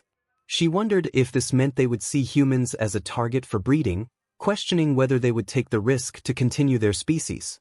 Izuku responded that if they did decide to act, it probably wouldn't be immediate. If their numbers were as small as he suspected, they would be stretched thin. Since dead humans wouldn't serve their interests, it was likely they wouldn't want to eliminate them all. He had a hunch that the next soldier from the Empire wouldn't be interested in fighting. Instead, they would likely come with a peace agreement, essentially demanding unconditional surrender. They needed humans to reproduce and rebuild their army, and they were unaware that the humans knew about their dwindling numbers. This meant that even if they agreed to surrender, they could potentially negotiate their own terms. Mark, confused, questioned whether Izuku was actually suggesting they should surrender to the Empire. Izuku shook his head, clarifying that he was not advocating for surrender. He explained that if one of the Empire's representatives came with a peace agreement, they might propose taking over Earth but request a century to do so. To the Empire, 100 years would be insignificant, but for humans, it could mean everything. Eve snapped her fingers, excited by the idea. They could pretend to be loyal to the Empire while secretly preparing to resist. Knowing the Empire's numbers were small, if they could deliver a significant blow to their forces, the Empire would have no choice but to leave them alone. Izuku added that if Mark could gain the Empire's trust, they would have an insider. However, he acknowledged that this depended on Mark's willingness to go along with the plan. Mark considered the proposal, reflecting on the challenges he had faced recently. He was hesitant to align with the Empire, but he trusted Izuku's judgment. The plan seemed sound, and if executed correctly, it could lead to a decisive victory against the Empire. With that in mind, Mark agreed to the plan but raised a concern about whether the Empire would recognize Izuku as the one who had defeated his father. Izuku smiled, confident that the Empire did not know this. He suggested that they would find it more appealing to believe that a young member of their own empire had defeated Omni-Man at such a young age. This perception would likely overshadow any attention they might give to a human with green hair. Mark looked at Izuku, slowly processing the implications of his friend's strategy. He realized that if the Empire viewed him as the threat, they would not expect Izuku to be so powerful, which could catch them off guard. Izuku nodded in agreement, adding that if they spread the word throughout the universe that Invincible was the one who defeated Omni-Man, other members of the Empire who disagreed with their actions might join their cause. The Empire relied on fear to maintain control, and if they demonstrated kindness, it could undermine their authority. While this was a long shot, it was worth considering. The pressing question remained: how to communicate to the universe that Invincible was the one who had defeated Omni-Man. They would have time to strategize. Eve then mentioned that the rest of the League had escaped, disappearing into the shadows. However, she noted that they were aware of both her and Mark's true identities, which added another layer of complexity to their situation. Eve let out a sigh, feeling the weight of the situation. Her ex-boyfriend Rex had been involved with someone who seemed to have ulterior motives. It turned out that this individual was only interested in using Rex to gain access to the Guardians of the Globe base, which explained how they managed to teleport in and hack the Global Defense Agency. Rex had been complaining about the three of them, even using their real names, which made it easy for the other party to find them through a simple online search. They knew everything about their lives, where they lived, who their families and friends were. Cecil had agents stationed outside both Eve's and Mark's homes, but this was still a significant blow. Izuku expressed frustration, noting that the League of Villains had never targeted the families of heroes before, understanding the dangers of such actions. However, when push came to shove, they might resort to extreme measures. He advised both Eve and Mark to stay vigilant, especially in public, and to warn their loved ones to be cautious. Mark had a question that lingered in his mind. He pointed out that despite their struggles, the League had retreated when it seemed they were gaining the upper hand. He wondered why they hadn't helped their leader when he needed it most. Izuku contemplated this, agreeing that their actions didn't align with a strategic mindset. If the League had joined the battle against the Demon Lord, Izuku believed he would have been overwhelmed. Yet, they had chosen to retreat just when victory seemed within reach, which was unusual for them. Izuku remarked that while it was difficult to predict their next moves, he was certain the villains would remain in hiding for a while before eventually resurfacing. The silver lining was that they had lost all for one, which would limit their ability to create more Nomu creatures. Eve expressed concern for Izuku's well-being, questioning whether he was truly okay. He glanced at a device he had, acknowledging that while it wasn't perfect, it was better than the alternative. With some modifications, he believed it could be useful. Just then, Cecil teleported into the room, surprised to find Izuku awake. He revealed a device that Damien Darkblood had given him, which caught Izuku off guard. Cecil explained that Darkblood had found it in the coffin of War Woman, but her body was missing, raising unsettling questions. The teenagers exchanged looks of disbelief and concern. Mark and Eve were baffled as to why anyone would steal War Woman's body, but Izuku felt a dark sense of foreboding. Cecil continued, revealing that not only was War Woman's body gone, but so were the remains of the other Guardians. All they had found was the device and a note addressed to Izuku, along with something else that left them uneasy. Suddenly, a flash of light appeared, and 5 hands materialized before them. Eve looked at them in confusion, while Mark shared her bewilderment, questioning whether they were models. As he reached out to touch one, Izuku quickly stopped him, expressing disgust and caution. They were not models, they were actual hands. Mark's eyes widened in horror as he realized the implications. 𝗧𝗏 clarified that they had no idea whose hands they were, but the letter was clearly meant for Izuku. He guessed that Izuku recognized the device.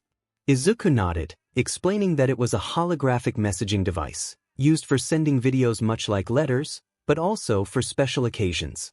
If it was there, it meant that the demon lord himself had brought it. Eve suggested they dispose of it, concerned it might be dangerous. 𝗧𝗏 assured them that they had thoroughly checked it and found no explosive devices, but he was ready to dispose of it if Izuku wished. The green-haired hero contemplated this. He didn't owe the demon lord anything, yet he craved answers that might be contained in the video. He knew he was stepping into a trap, but his longing for knowledge was strong. Against his better judgment, Izuku decided to play the video. Eve hesitated, but he affirmed his need for answers. 𝗧𝗏 pressed the button to play the video, stepping back as the screen lit up, revealing a scene from when 𝗳𝗏𝗏 was hiding in a cave, clapping his hands. Mark grimaced at the sight, questioning the absence of 𝗳𝗏𝗏's face. Izuku explained that it was a recording of his predecessor before he gained Omni-Man's powers. 𝗳𝗏𝗏, in the recording, congratulated Izuku, acknowledging that he had achieved what his ancestors could not, defeating the demon lord. However, he warned that this did not mean Izuku had truly defeated him. Eve was bewildered, realizing that the video had been made before 𝗳𝗏𝗏 came to their reality, suggesting he had anticipated his defeat. Izuku shook his head, understanding that 𝗳𝗏𝗏 was the type to prepare multiple plans in case of failure. The demon lord had likely put in numerous contingency plans, which explained why the villains had retreated. They probably needed all their forces if 𝗳𝗏𝗏 had lost. The video continued as the demon lord sat in his seat, admitting that it was unlikely they would win against him, but he had to take precautions. After all, they had been in this reality for nearly half a year, while only 3 hours had passed in his reality. It was a fascinating concept. Leaning back in his seat, the demon lord finally stopped clapping and revealed his intentions for leaving the video and the hands. He suggested that they might want to understand the piece of themselves that felt missing within their souls. There was a brief silence as Izuku held Eve's hand tightly. She looked at him with concern, knowing how much this hurt him, not feeling complete. It seemed he was finally going to get some answers, but she worried about what those answers might be. The video continued, and 𝗳𝗏𝗏 informed them that they were not delusional. There was indeed a piece of Izuku missing. A piece that had been stolen years ago. He had been watching Izuku long before he was born, claiming that his grandmother had tried to hide her children but had failed miserably. The insult to his family infuriated Mark, who clenched his teeth and fists, even though the demon lord was not physically present. Izuku, on the other hand, felt horrified. He had anticipated something bad in this video but never expected this revelation.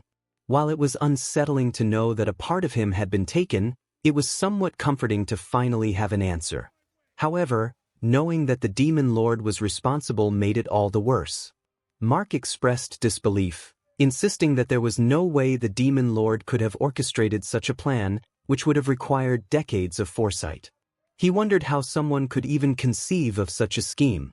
Izuku speculated that it was likely an accidental twist of fate, that he was meant for something else in the demon lord's twisted plan. As if on cue, the recording continued, revealing that the demon lord had not only been interested in Tamura Shigaraki as his successor but had also wanted Izuku. He had intended for Izuku to become his new vessel. Eve, confused, questioned what the demon lord meant by vessel and what he planned to do to Izuku. Izuku, with a look of horror in his eyes, insisted that he would explain later but wanted to hear what the demon lord had to say. 𝗳𝗏𝗏 leaned back in his chair, explaining that his plan was supposed to be simple. He aimed to break them both emotionally and physically, starting with the destruction of Izuku's dreams at the tender age of 4. He had intended for Izuku's own doctor to perform incredible things to make him stronger, but when Izuku's mother refused to take him back, it thwarted his plans. He had tried everything to make Izuku break, even having classmates bully him to the point where he wished he were dead. Yet, despite his efforts, Izuku had remained unbroken, which was both impressive and frustrating for the Demon Lord. Eve's eyes widened as she realized the implications of what the Demon Lord was saying. She found it impossible to believe that someone could be responsible for every bad day in Izuku's life. Izuku, grinding his teeth with tears in his eyes, acknowledged the painful truth that the Demon Lord had indeed manipulated their lives, trying to turn them into puppets. All for One laughed, relishing the moment as he revealed that he had been the one pulling the strings of their lives. Despite his efforts, Izuku had remained strong, unlike his cousin, who had been groomed to hate all might.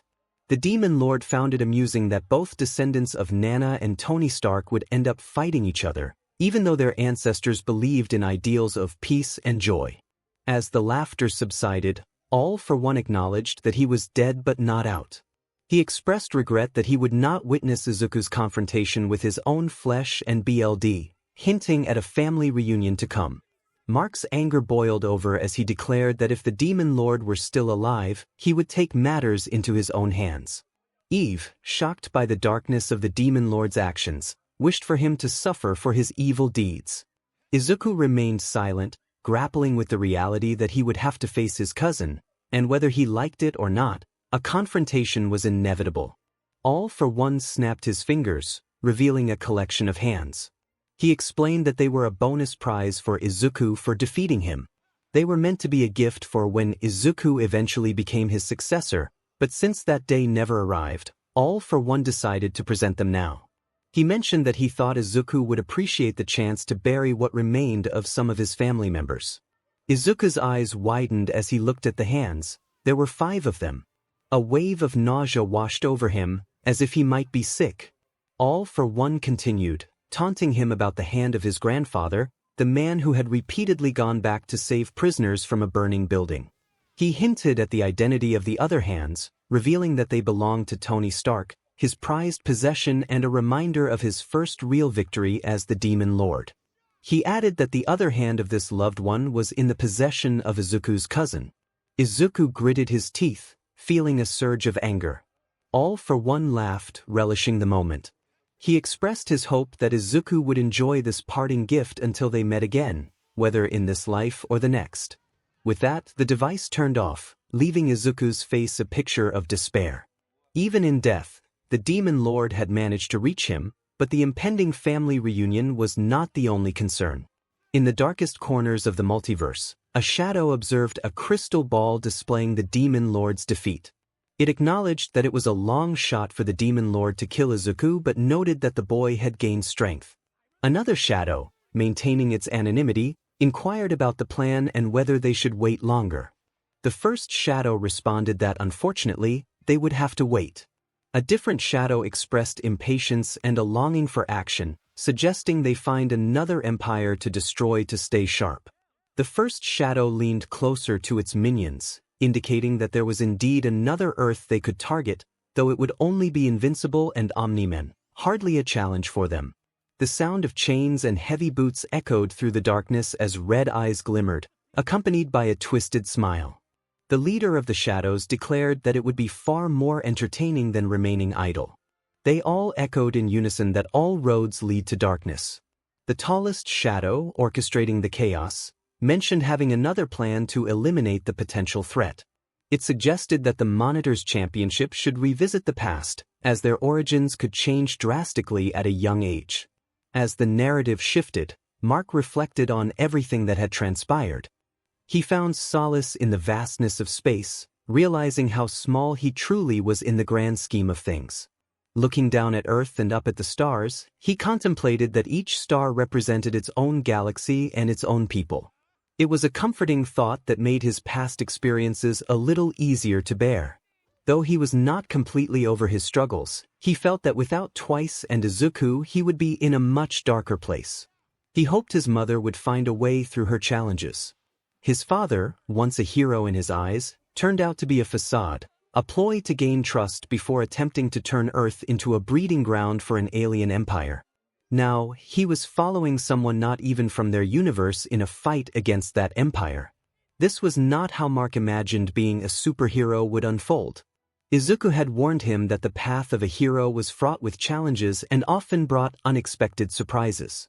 And if anyone understood that, it was Izuku. Suddenly, the reason for Mark's presence in outer space became clear as Alan, the alien he had encountered months ago, appeared before him. Alan had mentioned that he had been visiting the wrong planet for the past 15 years. Mark could hear Alan's voice in his mind, expressing relief that he had not arrived too late and that he needed to warn Mark. Mark interrupted him, already anticipating the message. There was a 𝗧𝗵𝗲 living among his people. Alan, surprised by Mark's knowledge, asked if he already knew. Mark nodded, explaining that it was a long story and suggested they find a place to sit. They flew over to the moon, where Mark gathered some rocks for them to sit on. As they settled in, they began their telepathic conversation. "Alright Mark, you know the plan. Izuku told you what you need to convey to this individual. Remember what he said?" Alan reminded him. A flashback took Mark back to Earth, just 15 minutes prior. The recording of the Demon Lord had just ended, and the tension in the room was palpable. Each person was processing the disturbing content they had just witnessed. To Mark, it felt like a promise of the villain's return, a taunt directed at Izuku. Finally, Mark spoke up, breaking the silence. He expressed how unsettling the experience had been, especially after the tumultuous weeks he had endured. He questioned the logic behind the villain's claims, wondering why someone like Tony Stark, who had lived centuries ago, would still have his hands. Izuku, looking down at the hands of his ancestors, appeared troubled. He explained that the villain's actions were driven by his own twisted sense of enjoyment. 𝗧𝗪𝗏 then inquired about Mark's next steps, noting that the video had indicated the villain would return, despite being reduced to nothing but sludge. He reassured them that his team was ensuring there would be no traces left to allow for cloning or resurrection. Eve chimed in, expressing disbelief that the villain could come back from such a fate. The group turned to Izuku for answers, and he revealed that it was indeed possible. Eve was incredulous, questioning how anyone could return from being completely incinerated. Izuku elaborated, explaining that it wasn't exactly a resurrection. He reminded them of the villain's mention of a successor, his cousin. This successor was the Demon Lord, who lived on eternally. The group pondered why someone who sought power would want a successor, realizing it didn't quite add up. Izuku tightened his grip on the bedsheets, revealing that the successor was not just a successor but a new body for the villain. The realization hung heavy in the air, and 𝗧𝗪𝗏 articulated the implications. It was akin to possession. Izuku confirmed that, in a world of superhumans, anything was possible. The villain had somehow copied his power and intended to take over his successor's body, effectively returning from the dead, but much stronger. Mark recalled Izuku mentioning a time when 𝗬𝗏𝗏 had attempted to steal the villain's powers, describing a vision where both figures seemed to merge in a hostile manner. Izuku explained that this takeover would allow the villain to regain strength and wreak havoc on a larger scale. Eve expressed her concern, asking what they should do next. Izuku replied that, for now, they needed to focus on the immediate threat of the Empire. The League of Villains would likely be in hiding, waiting for their next move. They had to prioritize their battles, knowing that the League could be anywhere, especially if they had a teleporter. Mark looked at Izuku, sensing his turmoil. He understood the pain of facing a family member turned enemy. He asked if Izuku was truly okay, considering the situation with his cousin. Izuku admitted he was not okay. He wanted to help his cousin, but he was realistic about the situation. He recognized that even if he could reach out to save him from the Demon Lord, his cousin had committed many wrongs and was consumed by rage, posing a threat to the world. There was no happy ending between them, and she had come to terms with that. It was either him or the rest of the world, and she chose the rest of the world. It was not an easy decision to make, but she had to consider not just his life but everyone else's. He was the embodiment of distraction for a reason, and even if he surrendered just because they were family, it did not excuse what he had done. He chose to take lives long before he inherited all for one's power, and there was no justification for that. So, even though they were family, she had to stop him by any means necessary. 𝗧𝗪𝗏 acknowledged her resolve, expressing that it was good to see her priorities straight. However, he suggested that she take a break. She had saved the world twice and had just undergone major heart surgery. He recommended a week off, promising not to bother her unless absolutely necessary. Eve agreed, mentioning that she also wanted a break. She had technically died, and somehow her powers had managed to save her. She didn't understand how it happened, but she did not like the feeling. She wanted to know how she had done that and if she could replicate it. 𝗧𝗏 nodded, understanding her need for rest, especially considering how she and the other villains had turned into superheroes to save them. Izuku had been meaning to ask about the others. 𝗧𝗏 reassured him that they were alive and would recover, though it would take some time before they were back to full capacity. There was some trouble with the resident behemoth, but nothing too serious. They were just having difficulty finding stitches that would work for him, and all of them were currently unconscious. However, they should be fine in a couple of days. Suddenly, Cecil's earpiece crackled with a cough, and he reported that someone was coming in from deep space. Mark immediately thought of the worst-case scenario, fearing that his father had returned. Cecil dismissed the idea, explaining that since the signal came from deep space and considering how Mark's father had left the planet, it was unlikely he would return. He was not in the right state to fight and had no idea what was happening on Earth. If he were in Mark's father's position, he would be trying to get as far away as possible. Eve wondered if it could be someone else from the Empire. Cecil then pulled up an image on the screen, which was a blur of orange. Mark recognized the figure and pointed, realizing it was Alan, the alien he had mentioned. He stood up, excited to see Alan again, recalling how the alien had been coming to Earth by accident for the past 15 years. He wondered why Alan was returning. Izuku, thinking critically, recalled that Alan worked for an organization called the Coalition of Planets, which tested whether people on certain planets could defend themselves. It seemed they had found another group fighting against the Empire. Mark's eyes widened in realization that they might not be alone in their struggle. Izuku agreed, noting that many people would not simply submit to becoming slaves. Mark felt hopeful, thinking that it was a good thing. They needed more allies, and the Coalition of Planets seemed better positioned to fight the Empire than they were. He was eager to go up and talk to Alan. Izuku stopped him, cautioning that they needed to think carefully. They did not know who they could trust, and Alan could be working with the Empire, feeding them lies. Mark acknowledged the possibility, understanding that he had only known Alan for a short time, and during that time, Alan had been aggressive. Still, he felt that they could not risk not trying to make allies against the Empire.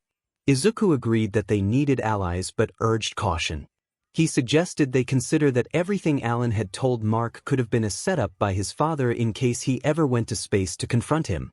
Alan might have been reporting back to the Empire about what Nolan was doing on Earth. Eve supported Izuku's perspective, stating that one should not fear a competent enemy but an incompetent ally. If Alan had been fighting an enemy for 15 years without realizing it, that did not bode well for him as an ally. Mark acknowledged their points, admitting that Alan might not be the sharpest tool in the shed. He questioned what they could do, as they obviously needed help to fight the Empire and defend Earth. Was it worth the risk to gain an ally in the Coalition of Planets? Izuku thought for a moment before nodding. It was worth the risk, but they needed to keep their plans close to their chest. He suspected that whatever they told Alan might reach the Empire's ears, not necessarily through Alan himself but through someone else. They could buy themselves more time by being cautious. Mark agreed to relay everything Izuku was about to tell him to Alan. He sensed that Izuku had a strategy in mind, one that might be risky and a bit crazy, but he trusted his judgment. As they prepared for the next steps, Mark and Alan sat on the moon, discussing everything, or at least a version of everything. Izuku's plan was straightforward. They would provide Alan with some information about what had transpired on Earth while leaving out certain details. He instructed Mark to share everything about his father, including the fact that his father had left. However, the reason for his father's departure was something Mark had to manipulate. Alan processed the information he had gathered in Invincible's mind, realizing that Mark was indeed a 𝗲𝗏𝗏 who did not align with their empire. His father had attempted to conquer the world but had fled, which was difficult for Alan to accept. Invincible continued with his deception, trying to conceal the truth buried deep in his thoughts. He explained that he and his father had fought, and he had managed to land a few solid blows, weakening his father enough for other heroes to join the battle. Someone had frightened his father into fleeing the planet, but it wouldn't have been possible without an encrypted message from someone within the Empire. The one-eyed alien's eyes widened in disbelief. He questioned whether another 𝗲𝗏𝗵𝗃 had betrayed the Empire, which seemed impossible given their unwavering loyalty. Mark shrugged, maintaining the facade, stating that he didn't know what else to say. It was simply what had happened. He confessed that they were unaware of the spy's identity, but he was definitely from the 𝗲𝗏𝗵𝗃 Empire and had provided crucial information that helped them defeat his father. Unfortunately, many lives were lost, and numerous individuals were severely injured, including the one who had scared his father away. This part of the lie was particularly challenging for Mark to sell, as the one responsible for his father's retreat was the Demon Lord, who had caused significant harm to a close friend. It felt wrong to imply they were allies, making him uneasy. However, Izuku had instructed him to say this, providing a rationale for the Empire to believe there was a potential threat on Earth, enough to make them cautious but not enough to provoke a full-scale invasion. The notion of a spy within the Empire was also fabricated.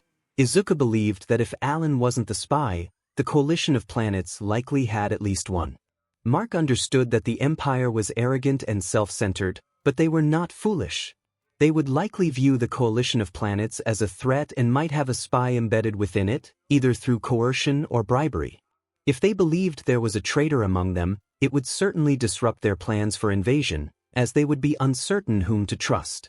They would be chasing shadows, searching for a spy that didn't exist. This deception was a double-edged sword, as it would make the Empire more cautious about attempting to conquer Earth, but it was a risk worth taking. Alan expressed his regret for his earlier outburst, noting that 𝗲𝗏𝗵𝗃 did not abandon their posts or flee. It had never happened before. Once they set their sights on a planet, they fought relentlessly for it. Mark felt a pang of sadness upon hearing this. Alan continued, saying that if he had understood his instructions correctly, he would have realized that Earth was flagged for a 𝗲𝗏𝗵𝗃 invasion and could have warned Mark. Invincible strongly disagreed, stating that he would have gone straight to his father, and he couldn't imagine how that would have ended. Alan empathized with Mark, admitting that he had no concept of what he was going through. His home planet was gone, and his people had to create breeding camps to prevent extinction. He had never even met his real father. Invincible smiled, feeling a mix of emotions. Despite everything, he felt a twinge of jealousy. He reassured Alan that he had friends supporting him through this difficult time, particularly one friend who had been a true inspiration. If it weren't for him, Invincible might have joined his father, but he was grateful he hadn't. He expressed a longing to join the coalition of planets to help fight against the Empire, mentioning that he had friends who would be interested in assisting.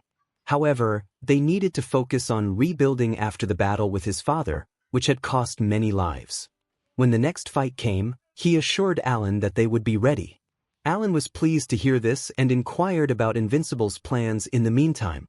Invincible contemplated the recent chaos, realizing there was only one thing on his mind. Meanwhile, Titan had just returned to his office after a family night, only to find someone sitting in his chair. Transforming into his stone form, he stepped in front of his family and demanded to know who the intruder was. The person turned the chair around, revealing himself to be 𝗲𝗏𝗵𝗃, who declared himself the new boss.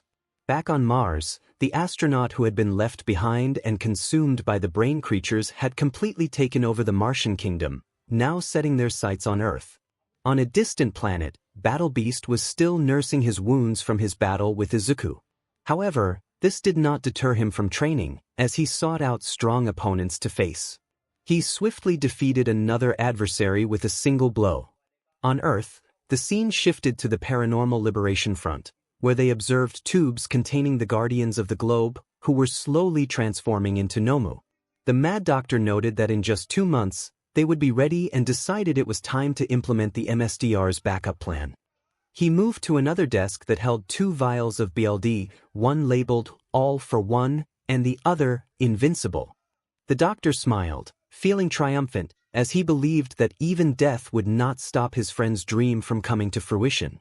He thanked Invincible for providing everything they needed.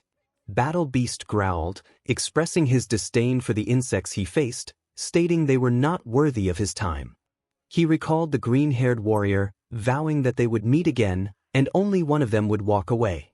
For now, he resolved to continue training, sensing that the warrior was stronger than before. When their eyes locked, he felt a thrill, recognizing that this was the one he had been searching for, the one who would end his curse and grant him a warrior's death. If you are not the one, then you will certainly give me a battle that I will remember for the rest of my life. I will continue to train, as I'm sure you will too, and when we meet again, our battle will shake the very sky itself. Just thinking about it now sends shivers down my spine. I cannot wait for that day to come. Back on Earth, in a darkened alleyway, something was brought into the Invincible universe, something with a deep-seated hatred for a certain green-haired individual. The shadow, the same one responsible for bringing chaos to the universe, looked at the new figures he had delivered. Welcome to this new world. One of the individuals observed the immediate difference. There were barely any powerful people here, which made him smile. However, his smile quickly faded when he saw the face of the person he despised most in this world, Izuku, on a billboard. Despite his limited English, he could tell the young hero was being praised, which only fueled his anger. His teammates shared the same sentiment. They hated him with a burning passion. They lamented that they had been promised a chance to achieve their dreams, yet that insufferable hero was still here. The shadow suggested that perhaps they should eliminate him. One of the figures retorted that it was easier said than done. While they considered Izuku a loser, they couldn't deny his strength. Even if they teamed up, they feared he would still overpower them. The shadow proposed a different approach, hinting at unique machinery in this world that could aid them. One of the Izuku haters looked at the shadow, confused, then surprised, realizing what was being suggested. The shadow confirmed that he knew exactly where they could find such a device. With their combined powers, defeating their enemy would be as easy as taking candy from a baby, and even his beloved would be unable to stop them. The figures exchanged smiles, united by their hatred for the green-haired hero, eager to see him destroyed, and thanks to their shadowy benefactor, they were on the path to fulfilling their wish. Meanwhile, on the moon, Mark contemplated his next steps. He decided that finishing high school was a good plan. Alan, ever supportive, expressed his approval, curious about what high school entailed. Mark had fabricated a story about his father abandoning him, hoping to sow distrust within the Empire and cause them to suspect one another, fearing a spy among them. He believed that if he were in their position, he would do the same, provide false information and watch them chase their own tails. Mark also wanted to demonstrate to the Empire that Earth was not as weak as they thought. If they believed someone capable of such deception existed, they would think twice before attempting to conquer it. While he wouldn't stop them from trying, he hoped they would be more cautious and patient. Izuku understood that he couldn't defeat the Empire with brute strength alone. He needed to strategize. While the Empire was distracted by their futile search for a non-existent spy, he would focus on building weapons and growing stronger, all while helping Mark do the same. It had been over a week since Izuku had awakened from his coma after Omni-Man revealed his true intentions for Earth, leading to the devastation of Chicago in the battle between All for One and One for All. After a day filled with chaos, things were finally starting to calm down. Most people had been rescued from the rubble of Chicago, and plans for rebuilding were underway. However, those rescued were just a fraction of the casualties. Many had lost their homes, loved ones, and even their lives. People were searching for someone to blame, and much of the fallout landed on Omni-Man. As his true intentions became known, public hatred towards him intensified. While most blamed Omni-Man or Invincible, a small group directed their anger towards Deku. Despite his heroic efforts to save the world not once, but twice, some had overheard his conversation with All for One and perceived it as a personal grudge match. To complicate matters, Izuku's identity was revealed to the public. No one could identify him, as he had no social media presence and did not attend public events. The Guardians also faced backlash for their absence during the major battle, which led to a significant loss of public support. In some cases, 𝗧𝗪 lost faith in them entirely. Additionally, due to a data breach, the Global Defense Agency was compelled to enhance security measures and relocate dangerous artifacts they had collected over the years. 𝗧𝗪 acted on the information provided by the green-haired boy, who had warned him about the Paranormal Liberation Front, a group intent on destabilizing society. He didn't want to imagine what could happen with the items locked away by the Global Defense Agency. Since they had someone who could teleport them anywhere at any time by just knowing the coordinates, 𝗧𝗏 decided to take no risks. He ordered his agents to move everything to a secret location that was kept off the books and thus was not part of the data breach. However, there was one problem. The artifacts being transferred could not be teleported, so they had to be moved the old-fashioned way. This was less than ideal, but there was no other choice. They were transporting some of the most dangerous items on the planet in what looked like an ordinary van crossing the desert. The two agents inside were undercover, posing as employees of a moving company. One agent expressed confusion about the need for disguises, noting that they were not going near the city and were using back roads where no one else would be. The other agent, who was driving, adjusted her cap and explained the importance of caution. She reminded her partner that their boss had warned them about the potential dangers, emphasizing that if anyone noticed something suspicious, they would attack. The side seat agent acknowledged the risks but felt uneasy about the secrecy surrounding their cargo. It seemed strange to him that they were dealing with such sensitive materials without even knowing what they were transporting. The female driver agreed, explaining that the agencies were already stretched thin due to a recent cyber attack. They were fortunate that nothing had leaked online, as the public would be horrified to learn about some of the agency's actions. She shared her own discomfort about their mission, but reiterated that it was for the greater good. The other agent understood but found the situation bizarre. He reflected on the unusual nature of their job, noting that they were up against a supervillain from another universe who had stolen powers and gone on a rampage. The only hope they had was a former henchman who had turned good, a mere 17-year-old boy. He remarked that this was the most surreal situation he had ever encountered. The driver agreed but urged her partner to focus on completing the mission. Just then, the van hit a bump, and a popping sound echoed as the vehicle came to a halt. The driver glanced in the mirror and saw that the tires had been punctured by nails left on the road. She alerted her partner about the situation and asked if they had spare tires.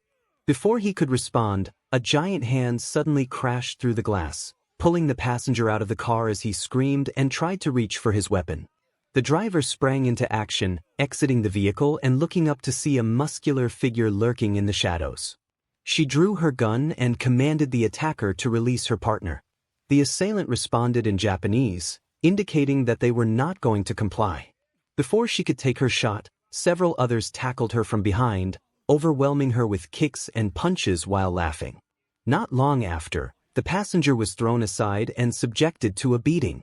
The two agents endured the assault, their faces swelling with bruises and cuts, yet they remained alive, albeit in immense pain. The attackers reveled in their work, and one in particular, seemingly in charge, looked on with satisfaction. He remarked on the state of their victims, noting their helplessness. Once they were finished, they approached the van, and the muscular figure ripped the doors open, revealing what they had been searching for. The leader smiled as his fingers elongated, proclaiming that they had found the solution to all their problems. He expressed excitement about the potential for chaos and the opportunity to rewrite history. The next day, in Izuku's workshop, Eve sat on the sofa watching the news. Reports detailed the ongoing cleanup in Chicago, where bodies were still being discovered. It was a devastating situation, but many theorized it could have been much worse if Izuku hadn't intervened. While the news confirmed that Chicago had been destroyed, was not entirely accurate. Some parts of the city still stood, though many others had been devastated, including the school that Mark attended, which had been struck by debris. Fortunately, it was the weekend, and the place was empty. Graduation had been postponed for some time, but Eve didn't mind. She already had enough credits to pass, and to be honest, she wasn't entirely sure if she wanted to go to college. Still, she was open to the experience, even if lately, college seemed less significant. She assumed her parents wouldn't understand her perspective. It had been a while since she had seen them, especially after she had rushed to care for Izuku while he was in his cocoon. She was delaying the conversation with them, partly because she dreaded how it would end, likely with them yelling at her. She knew she would eventually have to face them, but she wanted to postpone it for as long as possible. That was why she was living with her boyfriend in his workshop. Izuku hadn't returned to the Grayson house, uncertain if he was still welcome there, especially after not telling Debbie the truth about her husband. Mark had visited during the week and mentioned that his mother was coping, albeit slowly. He assured Izuku that he was welcome to come back, but the green-haired boy still couldn't face Debbie. She had opened her home to him, and he felt that he had disrupted her entire family. It wasn't a good conversation starter. So, they spent time in the workshop, close to Chicago in case they were needed, and it was the only other place they could go. Eve had mixed feelings about the team base. While there were happy memories, they were overshadowed by Rex's unfaithfulness. But now, she was in her boyfriend's workshop, where he was working on projects aimed at bettering humanity. It had been a week and a day since the battle, and Chicago was being rebuilt. Eve considered joining the reconstruction efforts but felt her boyfriend needed her more. Despite his heart condition, Izuku was relentless in his projects. She had also discovered that he had an unusual condition where he could only sleep for 3 hours before his mind would wake him up, urging him to work on something. Izuku was flawed, but that made Eve love him even more. She knew he had faced a lot as a child, and the fact that a psychopath had tried to break him was proof of that. Yet, she sensed there was more to his story. Although Izuku had mentioned they would talk after the battle, nearly a week had passed without a word. Their relationship was still fresh, and they were getting used to being more than friends. They held hands and snuggled occasionally, which surprisingly made Izuku nervous, even after facing formidable foes and the end of the world twice in one day. Eve found it amusing and somewhat cute, but the kisses they shared felt different from the passionate one before the battle with Omni-Man. That kiss had made them feel like they were the only two people in the world, and she missed that sensation. She longed to feel special again, but it seemed the only way to regain that feeling was if Izuku opened up about what was on his mind. Then her phone rang. It was Izuku, which puzzled her since she was only 1 floor above him. Confused, she answered, wondering what he wanted. He asked her a strange question about the size of her hands, which only added to her confusion.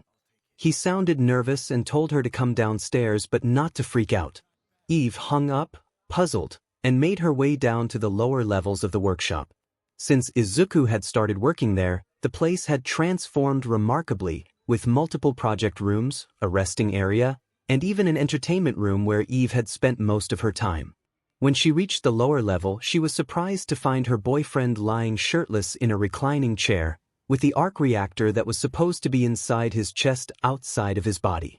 Remembering his instruction not to freak out, she walked in. Izuku noticed her and asked again about the size of her hands. Still confused, she raised her hands to show him, wondering what he needed them for and why the arc reactor was outside his body. He explained that he could last about 5 minutes without it and was just removing it to install the newest version. He picked up a new arc reactor from the table and handed it to her. Eve was both surprised and impressed that he could create another one in just a week. She asked what was wrong with the one Rudy had made. Izuku clarified that there was nothing inherently wrong with it, but it had been put together quickly and had some defects. He needed something that would consistently power the machine, keeping his heart beating, as any disruption could be fatal. Eve understood the urgency and felt a bit guilty for having rushed Rudy to finish it. Izuku continued, explaining that Rudy's design didn't quite match what Tony Stark had created years ago. It was hard to imagine Rudy, a robot, not knowing how to do something, but Izuku reassured her that it wasn't entirely Rudy's fault. He probably hadn't known what he was doing even with guidance. He was capable of solving any problem with his intellect, so it was intriguing to see that there were things he struggled with. Eve noted how quickly he had improved his design, recalling that Jarvis had been forced to delete all the copies Tony Stark had made except for the Mark Jarvis, appearing as a holographic projection, confirmed this. The AI explained that Izuku had asked for guidance in creating the first version, and after making his copy, he found ways to enhance it. The result was a more stable power source that should sustain him for a long time. Izuku clarified that he shouldn't need to create another one after implanting this new reactor. Eve, still puzzled, questioned why he hadn't done it yet and why he needed to know the size of her hands. Izuku, feeling nervous, explained that he had encountered a problem while removing his old reactor. Eve raised an eyebrow, Curious about the nature of the issue, Jarvis interjected, revealing that a loose wire was pressing against a nerve near his heart, preventing the new plug-in from being installed. Izuku admitted that his hands were too large to reach the area, and since Jarvis lacked a physical form, he needed Eve to help him remove the wire. Realizing the implications, Eve sought clarification, asking if that meant she would have to reach into his chest. Izuku confirmed this, explaining that it was a delicate procedure he couldn't manage himself. Eve contemplated the situation, asking if she needed gloves. Izuku urged her to hurry, feeling his heart weaken. Acknowledging the urgency, Eve set aside her fears and moved closer to the opening in his chest. Izuku reassured her, encouraging her to think of it as an operation and to avoid touching the sides. She nodded and reluctantly placed her hand inside, quickly locating the loose wire, which brought her relief. Once she found it, Izuku instructed her to gently pull it out. As she followed his guidance, he warned her about the magnet at the end. However, in her haste, she accidentally yanked it out, causing the equipment to beep alarmingly. Confused and concerned, Eve asked what was happening. Izuku, feeling pain in his chest, informed her that she had inadvertently sent him into cardiac arrest. With wide eyes, Eve panicked, asking what to do. Izuku pointed to his arc reactor, instructing her to implant it in his chest to resolve the issue. Without wasting any time, Eve placed the new reactor inside, and as his breathing stabilized, he was able to sit up. Eve, still shaken, expressed that he should never ask her to do that again. Izuku promised he wouldn't, and as he turned to put on his shirt, Eve noticed the mark branded on his back. She had heard from Mark about the traumatic incident when Izuku was ambushed at a young age, leading to the scar that bore the Japanese word for useless. Understanding the weight of the moment, Eve broached the topic they had promised to discuss. Izuku, having just finished dressing, acknowledged the conversation they needed to have. He admitted he wanted them to gain more experience in their relationship before delving into emotionally heavy subjects. Eve understood but expressed her longing to know more about him, feeling that there was so much he hadn't shared. Izuku sighed, realizing this moment had come. He had promised to share his past, but he wasn't ready to reveal everything. Following his grandmother's advice, he decided to share something he had never told anyone before. He sat back down, preparing to lift the weight off his chest. He began by explaining that he hadn't always possessed his powers, referring to himself as a late bloomer. Eve nodded, familiar with that part of his story. Izuku continued, sharing a lesson he learned at a young age: not all individuals are created equal. He elaborated that it became clear to him later that not everyone was treated equally either. In his world, it was often a matter of survival of the fittest, a harsh reality he had experienced firsthand. He recounted being bullied and discriminated against, facing rejection from shops and indifference from teachers due to his lack of powers. They may have altered his grades, and the best they offered him was a job at a fast food restaurant, not even a managerial position. That was the blunt reality he faced. It was either that or being homeless. A brief moment of silence allowed Eve to process everything her boyfriend had shared.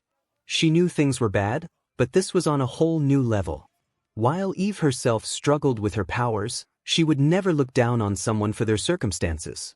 It infuriated her that he was treated this way. Izuku explained that he had to roll with the punches. If he acted out or complained, it would only get worse. He had made that mistake once and learned the hard way. He recalled a day when he stood up for himself, only to face severe consequences. The next day, he found himself beaten and left in a trash bin. He felt utterly alone, with no one in his corner. His mother was always busy, and the way the world treated him made him feel isolated and excluded, as if he had no place in it. The loneliness became unbearable. Eve, confused, asked him what he meant. With a heavy sigh, Izuku rolled up his sleeves, revealing scars around his wrists.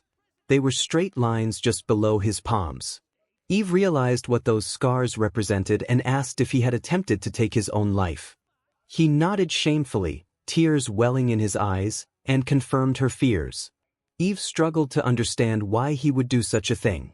He was the most stubborn and enduring person she knew. Izuku wiped his tears and shared that he couldn't remember much of that day. He recalled a particularly brutal beating, returning home to an empty house because his mother was working a double shift. He warmed up some food and sat on the couch, contemplating life. The thought of his bleak future overwhelmed him, and he felt he could no longer bear the solitude. Eve sensed the gravity of his admission and asked what happened next.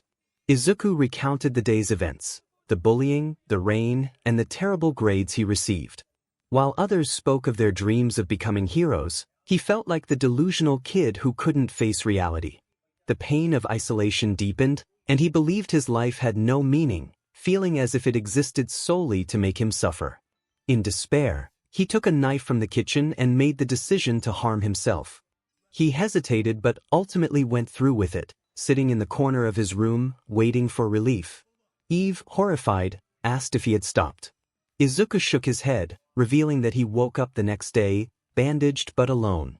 Someone had entered his apartment, tended to his wounds, and left without alerting anyone. To this day, he had no idea who it was, but their actions made him reconsider his life and the possibility that he had a reason to keep trying. He felt grateful for that unknown person, yet the memory of that day still haunted him. Eve acknowledged how hard it must have been for him. He nodded, expressing that he felt friendless and unsupported. His father had given up on him, and his mother didn't believe in his dreams.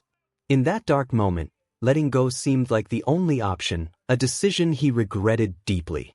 Eve asked if he had ever confided in anyone else. He shook his head, admitting she was the only one he had ever told. He felt that sharing his pain would only confirm what others said about him, that he was worthless. So, he kept quiet, trying to forget, but the memories lingered. He questioned whether he still battled those dark thoughts and if he was still trying to escape his life. Eve could see how difficult this was for Izuku to comprehend. She understood his reckless behavior stemmed from a longing to be heroic, but now she wondered if it was also a longing for an end. It was a complex question. Taking his hands in hers, Eve reassured him that he didn't have to worry anymore. He had someone in his corner now. Izuku leaned in, grateful for her support. Their moment was interrupted when 𝗧𝗍𝗪 teleported into the room, announcing a problem. Moments later, he displayed footage of an attack on his agents while transporting a classified device through the desert. The screen showed numerous individuals with superpowers, all speaking fluent Japanese. 𝗧𝗪𝗪, the leader of global defense, explained that despite promising Izuku a break, they thought he might recognize these attackers. Izuku looked downcast and confirmed he knew them, lamenting the timing of their arrival. Eve was surprised to hear him curse and asked if he recognized them as a villain organization. Izuku replied that they were indeed the same people who had tormented him in the past. They were the ones who attacked the transport, the ones responsible for what happened to him. Eve's eyes widened in disbelief, realizing the odds of this connection were incredibly slim. Izuku shrugged, suspecting that the monitor might have a hand in this situation, suggesting it could all be part of a foolish test. 𝗧𝗪𝗪 interjected, emphasizing that the identity of those responsible was less important than what they had stolen. Izuku guessed they had taken a time machine, surprising 𝗧𝗪𝗪 with his insight. Izuku explained that the one who called himself Fingers had mentioned rewriting history, leaving him puzzled about how they had managed to pull this off.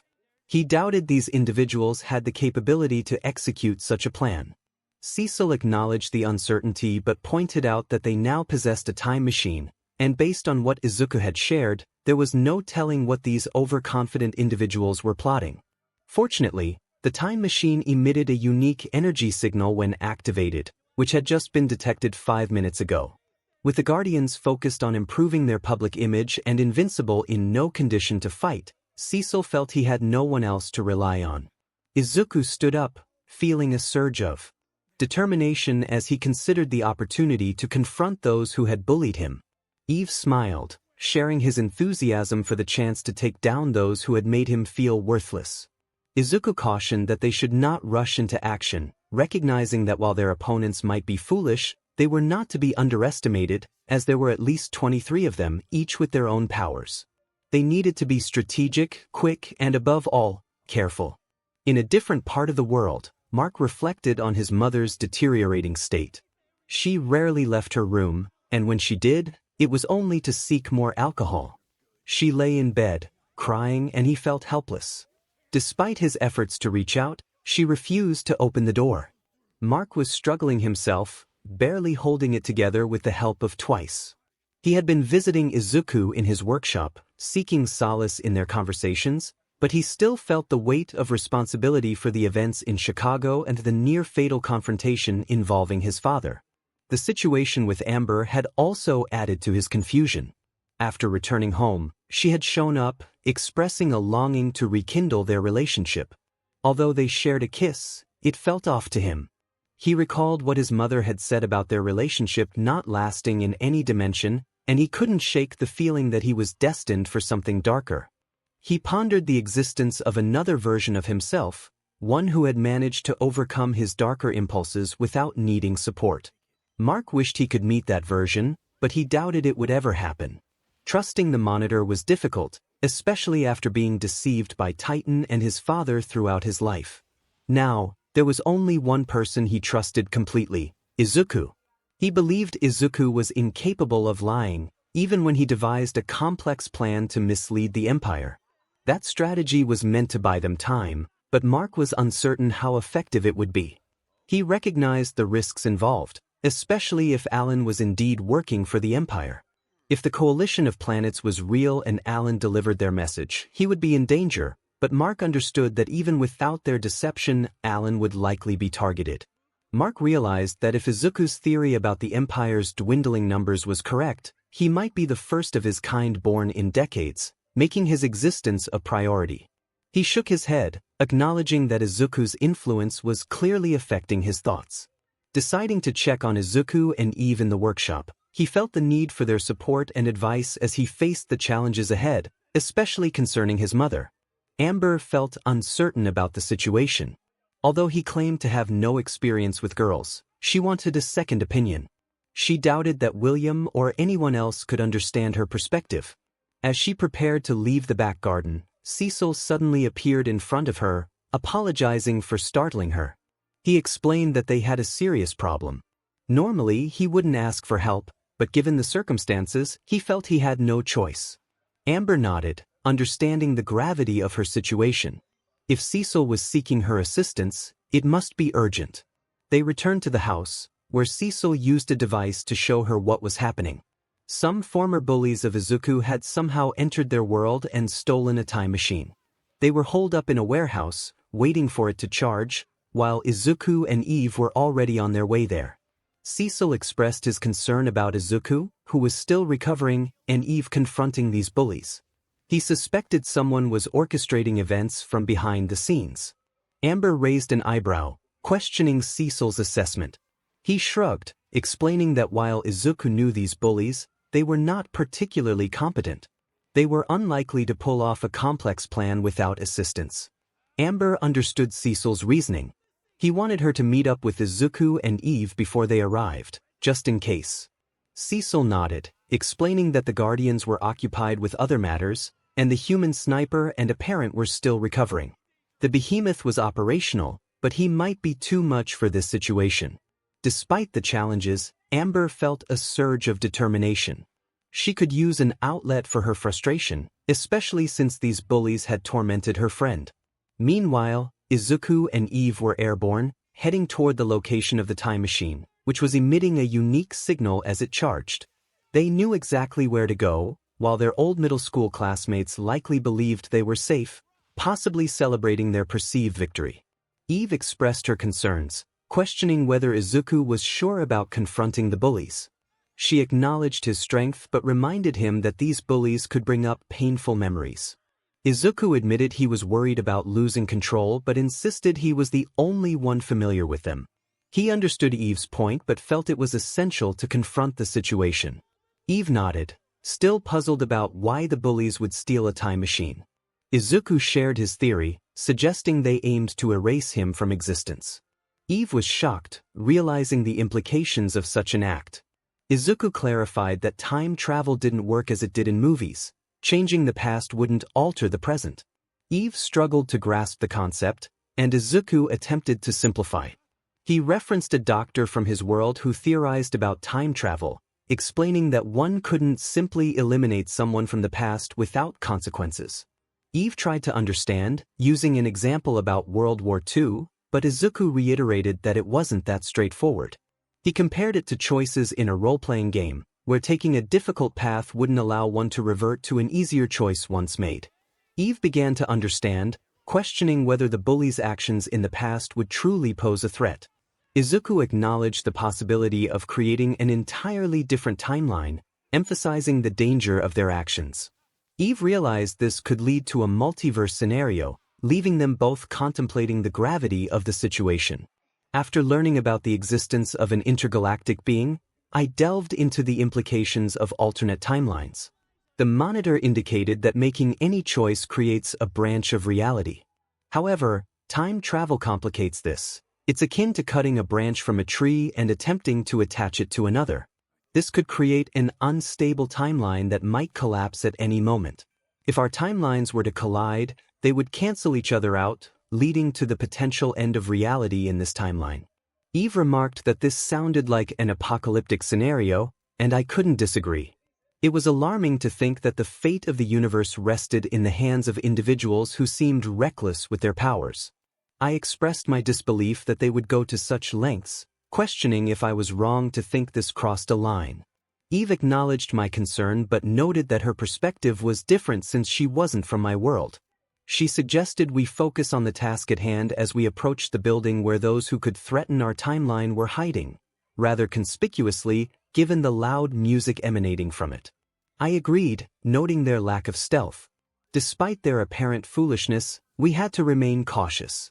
We were outnumbered, with only the two of us against potentially 23 others, each possessing unique powers. Would be wise to call for backup. Just then, our backup arrived in the form of Invincible, who informed us that Cecil had sent him to assist us. After a brief update on our situation and the theory of time travel, Mark was ready to act. He prepared to dive into battle, but I urged him to hold on. We needed to assess the situation first. There was a skylight on the roof, and I suggested we take advantage of this opportunity to gather intel before charging in. As we descended to the warehouse roof, the music grew louder. Peering through the skylight, I was dismayed to see my entire middle school class gathered inside, celebrating in a way that was unsettling. They were playing a game that involved throwing darts at a picture of my face, while others danced to a chant about eliminating me.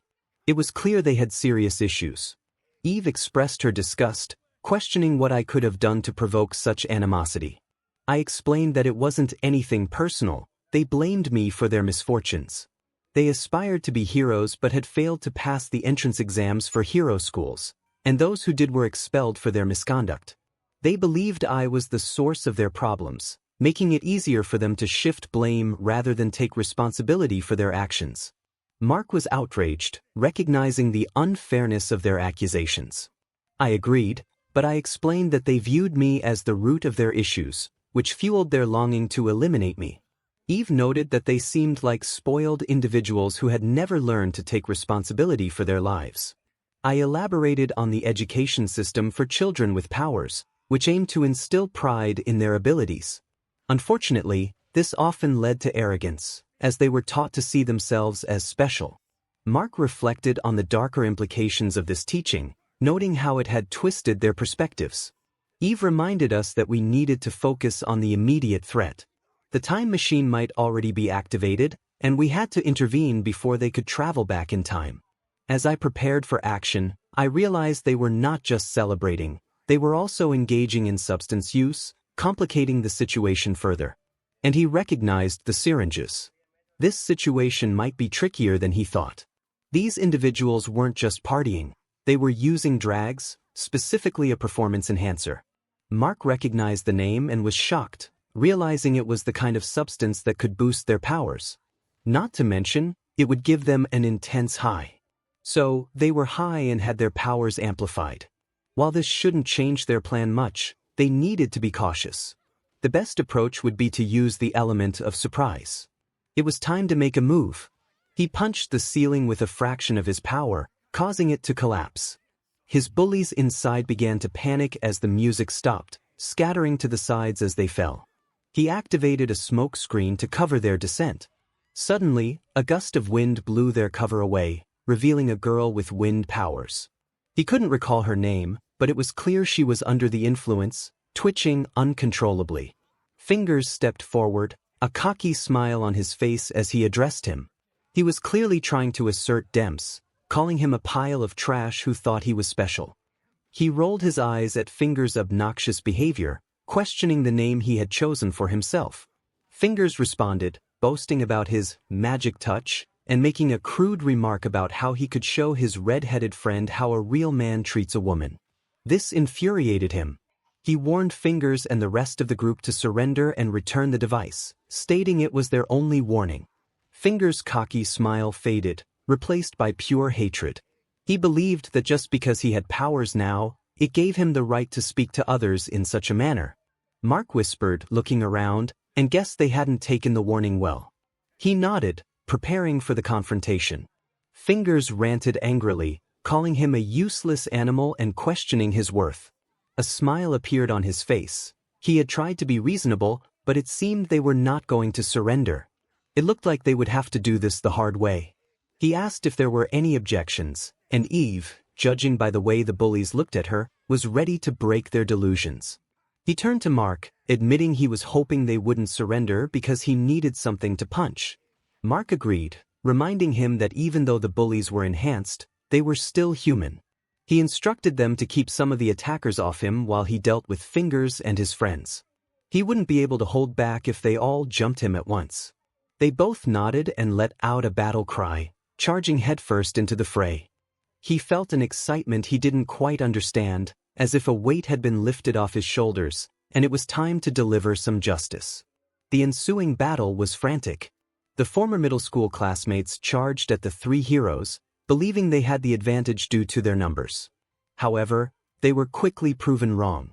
Eve and Invincible moved effortlessly through the gang of wannabe heroes while Izuku raced toward Fingers, who was desperately trying to activate the time machine. Invincible fought off the onslaught of attacks with ease, noting that compared to their past encounters, these opponents were not particularly skilled.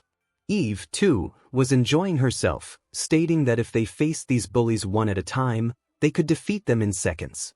One of the bullies charged at Invincible, only to be grabbed by the throat. Invincible, confused, asked if the bully could speak English, as he struggled to understand what he was saying. The bully attempted to smash his head into Invincible, but only ended up hurting himself. Unfazed, Invincible pointed out that he was a heteromorphic type and questioned what exactly was going on with his abilities.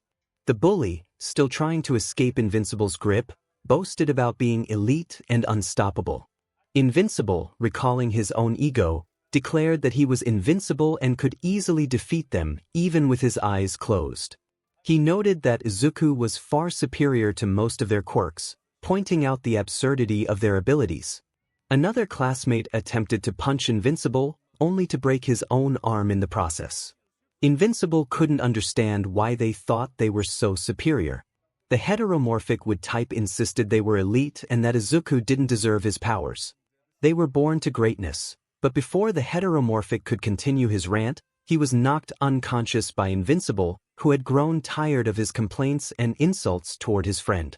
Looking down at the remnants of his opponents, now visibly frightened, Invincible simply shrugged and dropped the heteromorphic to the ground with a smile, declaring it was time for them to face someone with real power. The only sounds from Invincible's side were the screams of the Izuku middle school class, finally experiencing a taste of their own medicine. Eve was struggling, caught between two classmates with formidable quirks. One manipulated wind while the other wielded fire, and they unleashed their powers simultaneously. Eve had to raise two barriers to shield herself from both attacks. The wind manipulator, fueled by bravado, laughed derisively, claiming she was weak and had no chance against them, the elite born with strength. The fire user joined in, mocking her for being Deku's girlfriend, expressing disgust at the thought of her being with someone he considered a loser. Suddenly, a massive wave of water crashed into the fire user, knocking him down, while the wind user was sent spiraling away by a powerful gust, hitting her head and losing consciousness. The rest of the middle school class, witnessing this, looked horrified and visibly shaken. Eve, filled with anger, revealed that she had been holding back out of respect for Izuku's wishes not to harm them too severely. But hearing them mock him and her love for him pushed her over the edge. A flash of pink light blinded her opponents momentarily, intensifying their fear. Eve smiled down at them, declaring that any restraint she had felt was gone, and they were about to experience her full wrath. As she dove into battle, the conflict escalated dramatically. Meanwhile, Izuku raced toward Fingers and the time machine, dodging and incapacitating his former bullies at every opportunity. He needed to reach Fingers before he activated the time machine. As he punched a muscular teenager aside, he shouted at Fingers, warning him that changing the past was impossible and would only damage the timeline. Fingers, frantically pressing buttons on the time machine, responded with anger, blaming Izuku for forcing him into this situation. He claimed that if Izuku had stayed in his lane, none of this would have been necessary. He accused Izuku of cheating him out of his destiny. Izuku countered, asserting that Fingers had still made it into the hero course of another school and that it was Fingers who had messed things up, not him. He accused Fingers of throwing a tantrum instead of taking responsibility for his actions. Fingers declared that he would go back in time and eliminate Izuku to ensure everything unfolded as it was meant to. He pressed a button, causing the time machine to warm up, excitement flashing across his face. However, he soon noticed how close Izuku was and began frantically pushing buttons and pulling levers, desperate for the machine to work. The more he struggled, the more unstable the time machine became, energy crackling as it heated up. Izuku halted in his tracks as the time machine began to glow, grabbing everyone's attention. He warned that it was going to explode, causing the fighting to cease as everyone scrambled to escape the building. However, Fingers stumbled out of the time machine, twisting his ankle and calling for help. Izuku glanced back at his former tormentor, and Eve saw him hesitate. She urged him not to go back, but before she could finish, Izuku ran toward Fingers, attempting to help him escape.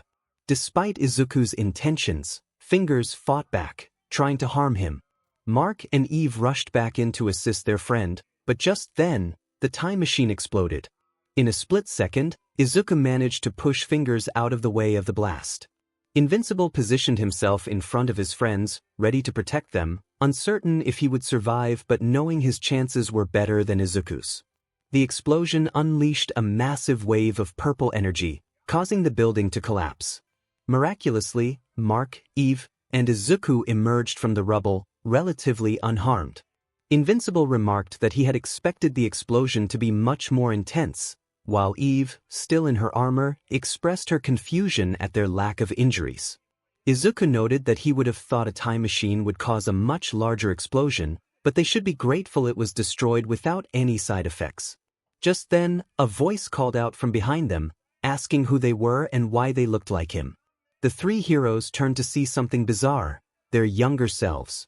The older Mark looked at his friends in disbelief, confirming they were all seeing the same thing. Younger Izuku, tears in his eyes, asked where he was and if they were him. Younger Eve questioned what was happening and if it was some kind of trick. Eve was still in shock as she looked at a younger version of herself. It wasn't the best time to ask, but she couldn't help but wonder why Mark's younger self was covered in duct tape. Mark, equally confused, pointed out that the real mystery was not the presence of their younger selves but how this situation was even possible. The time machine had exploded, yet here they were, facing their past selves. Deku theorized that the explosion had not been a typical one. It was more of a temporal blast. The younger Mark looked at his older self, trying to grasp the explanation. Mark, still conflicted, assured him that he would get used to it. Deku continued, explaining that they had been caught in a time distortion, which had teleported their younger selves into the present. Younger Eve was excited, realizing they were in the future and that their older selves were right in front of them. She urged them to share everything about their lives. Eve turned to Deku, uncertain about their next steps. Deku thought for a moment before suggesting they call Cecil, hoping there wouldn't be any more surprises. Unfortunately, another surprise awaited them, Samantha. Both younger and older Eve reacted, with older Eve nearly fainting at the sight. She exclaimed Dr. Brandyworth's name, overwhelmed by the chaos. 𝗧𝗏, observing the scene, was taken aback. He had expected a successful mission, but instead found a bizarre situation with childlike versions of Eve, Mark, and himself, alongside an old homeless man and the wreckage of the time machine. He couldn't help but question what he was witnessing. Izuku explained that things hadn't gone as planned. The younger Izuku was bewildered, questioning his existence and whether he was dead. Mark, trying to assist his younger self, refrained from revealing anything about the future. Younger Mark, eager for information, asked for his superhero name, hoping for something cool like Captain Justice. Mark chuckled at how immature he had been as a child. Younger Eve was curious about her older self, asking about her favorite color. Eve rolled her eyes, responding that it was pink. The homeless man, confused, asked Samantha how this had happened. Eve explained that it was the result of a theft involving a time machine, which had exploded and brought them all to the present. She lamented the confusion of the situation. Izuku rubbed the back of his head, acknowledging that it had been a strange day. He mentioned that they had dealt with those responsible for the theft, but the time machine's destruction posed a significant problem. He noted that they needed to return the younger versions to their timeline, as any disruption could lead to dire consequences. Izuku outlined their needs: about 10 hours of uninterrupted work, blueprints of the original time machine, and someone to take the younger versions into custody for questioning. They needed to uncover the source of the performance enhancers that had surfaced, which could pose a threat if they fell into the wrong hands. 𝗧𝗏 agreed to arrange for the younger versions to be taken to prison for interrogation and promised to provide the blueprints. He asked what they planned to do with their past selves. Izuku explained that they needed to prevent the younger versions from learning too much about the future, to avoid any complications. 𝗧𝗏 understood the importance of containment and decided it was best to keep the younger versions in his workshop, limiting their access to information. He sighed, realizing that a quiet day was not in the cards for him. 2 hours later, in Izuku's workshop, the younger Eve questioned why they had to sit idly. In the future, Eve was stern with her younger self, expressing her frustration. She explained that they couldn't learn anything about the future, and it was giving her a headache. Younger Eve, curious, wondered when she had started acting like her father. Izuku could sense his girlfriend's rising tension and focused on his own thoughts, but he also noticed how Mark was handling his younger self. Younger Mark was insistent, asking what the worst that could happen was if he were told something. Older Mark, still dressed as Invincible, warned that revealing information could potentially cause the end of time itself. Younger Mark questioned if knowing whether their baseball team had won Little League could really have such dire consequences. While Mark struggled with his younger counterpart, Izuku patiently awaited the arrival of the time machine blueprint, ready to piece it back together with whatever parts they could salvage from the explosion. Younger Izuku acknowledged that he understood he couldn't ask questions due to the time travel situation. He speculated that the girl with red hair was using her powers in a way that suggested they were not in their own world. Izuku confirmed this, impressed by how perceptive his younger self was. Younger Izuku decided to adhere to time travel ethics, recalling the rules about not asking questions about the future or seeking out lottery numbers. He nodded, affirming that he would follow the guidelines. Eve, surprised, learned that there were rules for time travel in their world, which she had thought was merely science fiction. Izuku explained that with the emergence of quirks, many possibilities arose, necessitating regulations. He reassured her that he had followed at least half of the rules and that his younger self had already figured out that they were not in his original world. Mark approached, expressing his frustration and confusion. He felt conflicted about being angry at his younger self for not listening. Izuku shrugged, admitting that this was all new to him. Mark observed his younger self, who was fascinated by the equipment in the workshop, and reflected that he didn't remember being so cocky. He recalled how his younger self had asked if he had gotten revenge on a kid named Billy, which he found unsettling. Eve pointed out that the monitor had indicated Mark was destined to be a little petty. She refrained from sharing the full details, concerned that younger versions of both Mark and herself might overhear. Mark acknowledged her point, noting that he didn't remember being that way as a child. Eve began to understand why she had argued with her parents, admitting to her stubbornness but insisted that Mark should never tell them. Izuku promised to keep her secret while trying to figure out why Dr. 𝗵𝗲𝗏 had been involved with the younger version of Eve. He asked if she knew what her younger self had been doing before being teleported to the future. Eve speculated that it was just before she and her siblings had been at a fast food restaurant with Dr. 𝗵𝗲𝗏 when a disturbance occurred. She had changed into her hero suit, and that must have been when she was transported into the future. Mark pointed out that it didn't make sense, as he remembered being covered in tape during the day, which had been painful to remove. During the night, Izuku pondered the complexities of time travel as he and his friends discussed their situation. They were trying to make sense of how they had not been taken at the exact moment and why Dr. 𝗵𝗵𝗏 had come along without their younger parents. Izuku shrugged, explaining that time travel was complicated, and they needed to figure out how to send their younger selves back to their rightful places before they disrupted the timeline. Mark interjected, questioning whether they had already polluted the timeline since their younger selves had met their future counterparts. Izuku clarified that if that were the case, they would have memories of those encounters, but he had no recollection of meeting an older version of himself, and he assumed neither did Mark or Eve. They both nodded in agreement. Eve suggested that perhaps they had simply forgotten, as she didn't remember everything from her childhood. Izuku speculated that something might have happened to make them think this was all just a dream, but the important thing was that they had to send their younger selves back. Just then, 𝗧𝗏 appeared, bringing news about the blueprints for the time machine.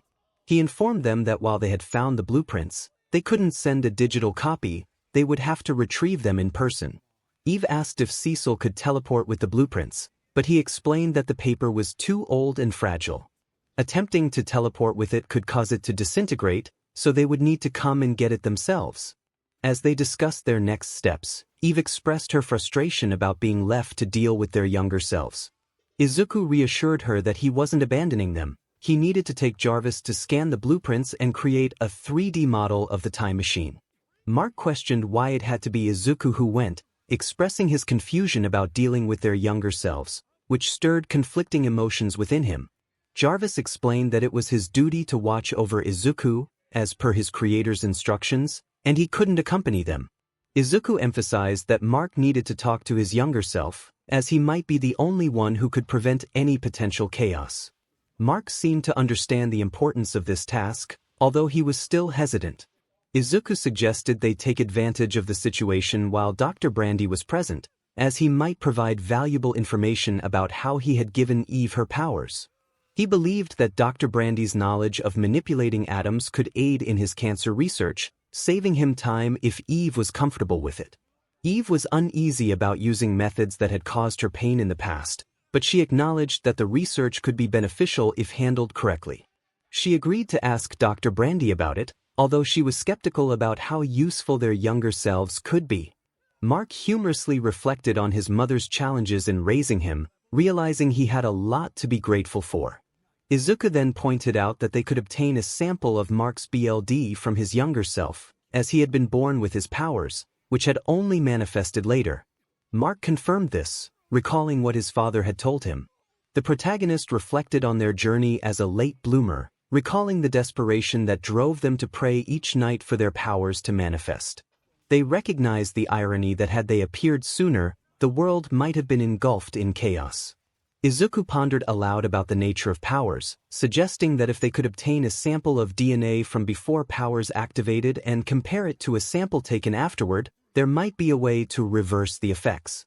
The protagonist's eyes widened in surprise, holding back the urge to shout in disbelief at the thought of removing the powers of 𝗲𝗏𝗏𝗏𝗏. Izuku shrugged, acknowledging the uncertainty but mentioning that it wasn't impossible, referencing an individual named Overhaul who had managed to STRP people of their powers through questionable means. Mark considered the implications, realizing that while the idea of creating a serum to remove his powers was unsettling, he trusted Izuku to make the right